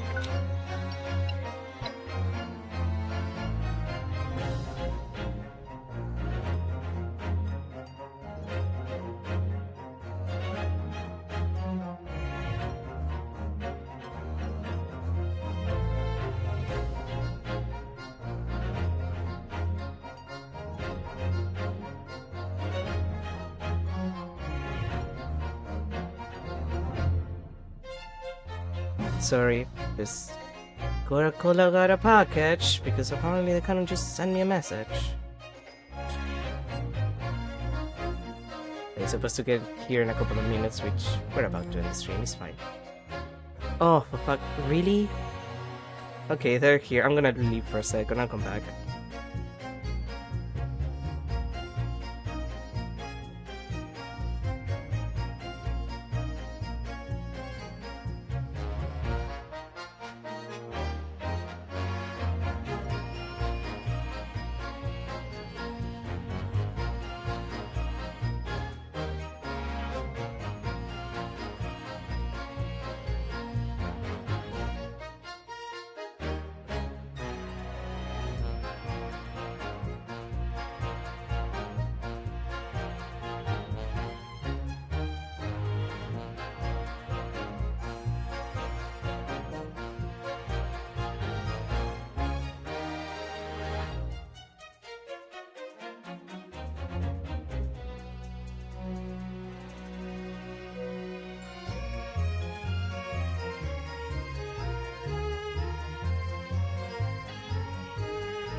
Okay, I'm back.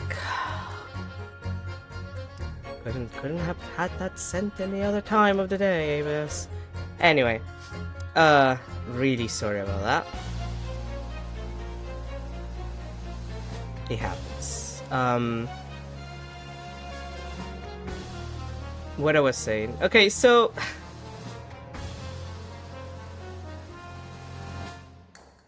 this was a better experience that I was even told it was. Like, genuinely, especially after the suffering that I went through with Spirit of Justice. By far, the best experience I had with the 3D Ace Attorney. Genuinely. My only issue with it, if that can be an issue, is that it becomes really clear that this was originally one game and the scope of it just blew up and they had to do a second one, and the first one didn't sell as well, so they had a smaller budget for the second. And yet I feel like the second is a lot stronger. Like, I think the presentation of the second is much better. Like, I think the cutscenes being all with the 3D models instead of being animated. I don't know, it works better for me. Maybe I'm just a stickler for that kind of shit. I just like that kind of stuff, but I think it works really well. But yeah, these...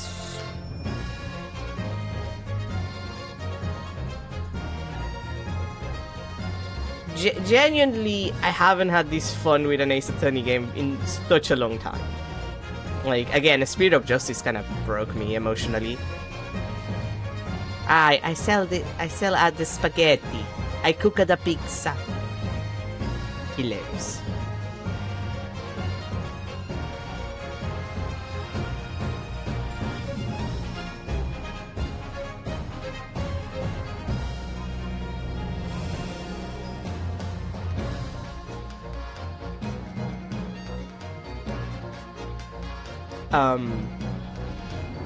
Yeah, I feel maybe if the first game had been like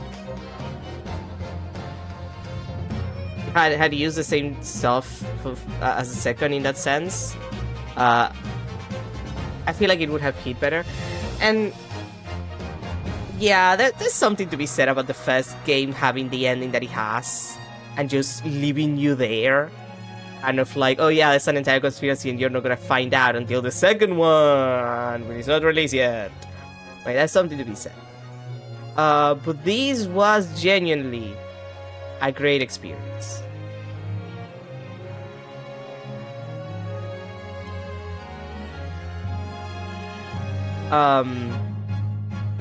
If I had to go and make like a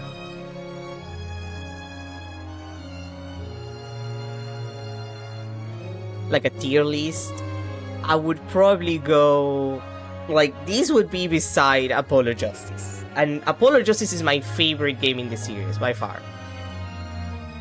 I probably would put Resolve first and the first, Great Ace Attorney second, not for nothing. Again, I like the presentation of Resolve better.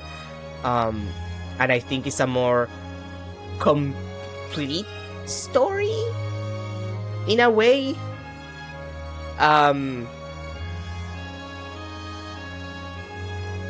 But yeah, it's basically there. It's basically there with Apollo Justice on how I feel about it, which is high praise for me, because again, Apollo Justice is basically my favorite Ace Attorney.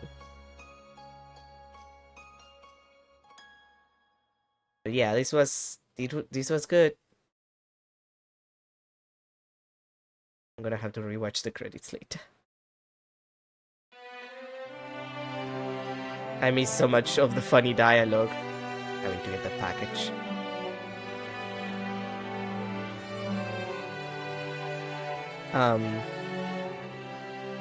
Oh, they included the silly, the cross-dressing model for Susato. That's so cute. And her girlfriend.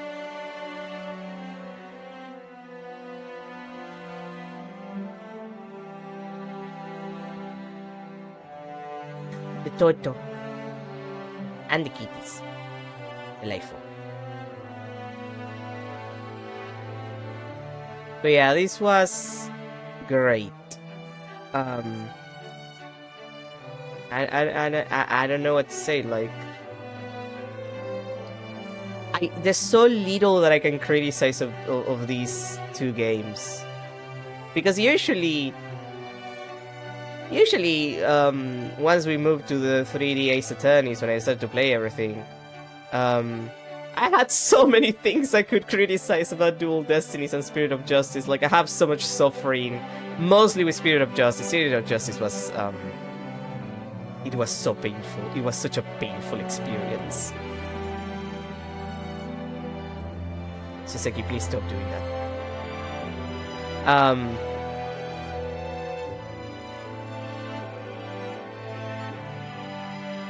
Guy who is people that I know, Blorbo.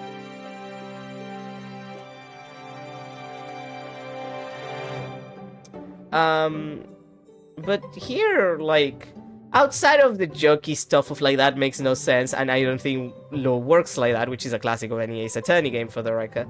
And I mostly say it as a joke. I don't say it that seriously. It is a video game after all.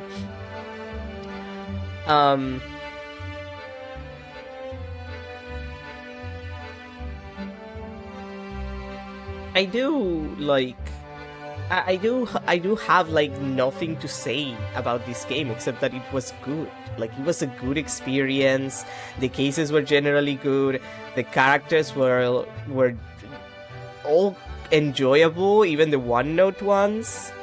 Like, I have barely anything to say except, again, how noticeable it is the change between Game 1 and Game 2, because of the fact that clearly it was originally a much larger game.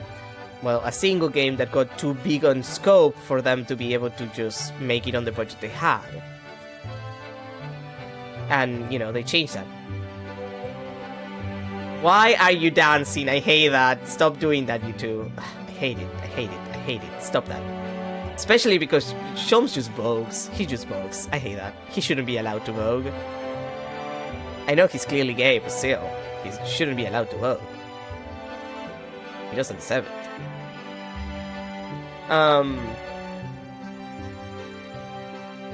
But yeah, no, this was genuinely great.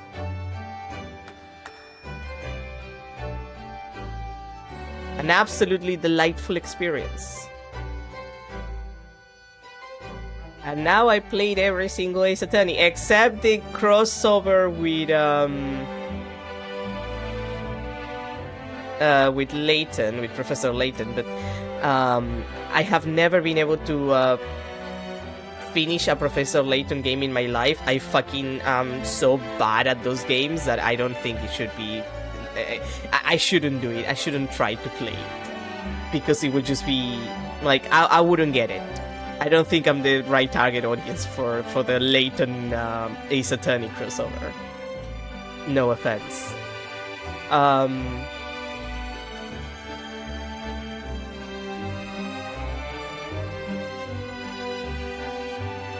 No offense to the Layton fans, primarily.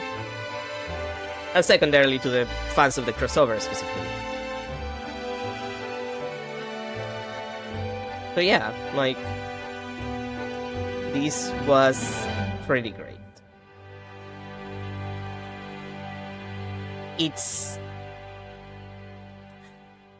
I think it's a shame that we're never gonna get another Ace Attorney game. And before somebody tells me, oh no, we're definitely getting like a new mainline series game, it's like, do you want a new mainline series game? Do you want that for yourself? Like, I don't. Like, not because I don't like the games, it's just the writing is gonna be bad. I don't trust the writing being good anymore. Like, I'm the shitty person who thinks most remakes are bad because they kind of lose the point of the original game. And somebody's gonna be like, even the Resident Evil, especially, like, yes, actually, the Resident Evil ones are bad, except maybe the first remake of the first game. Like, the Resident Evil ones are bad, the Silent Hill one was bad, like, I could make a fucking 2-hour-long YouTube essay about how and why I think they're bad, but... And I'm terrified that if we get a new Ace Attorney game, the writing is gonna be terrible, because the last two games, like, the last game, the writing was awful, and then Dual Destinies is a game that is salvageable. Like, you need to rework it a little bit, but it's capable of being salvaged. Spirit of Justice is, me suffering the entire time. I hate that game. I hate it so much. It's the worst Ace Attorney game by far. But yeah, that was the great Ace Attorney Chronicles. It was good. It was great. The people loved it.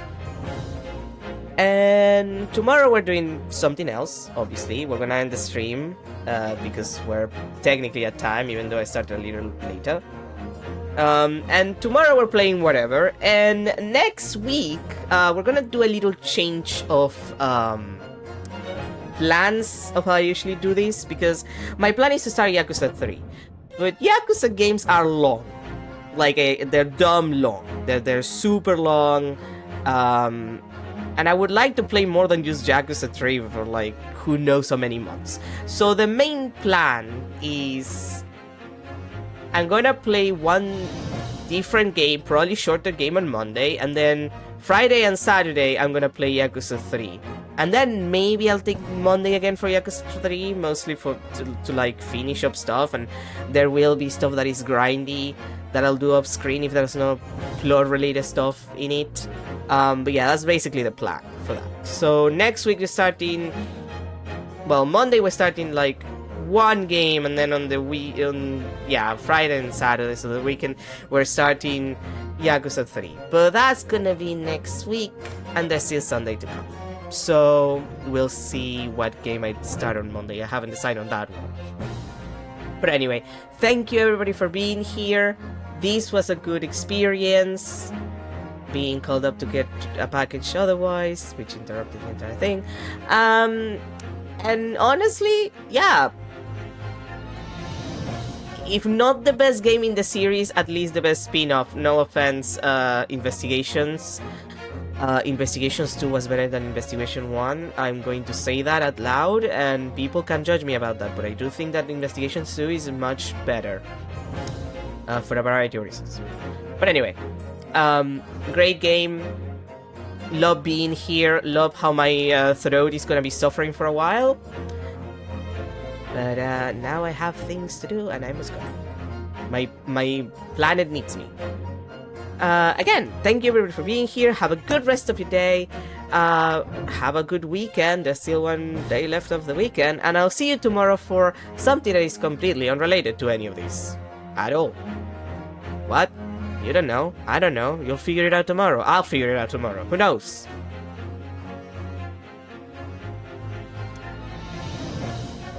I still need someone to explain me why Sholmes is apparently allowed to vote. He should not. He should not. He should. Bye, everyone.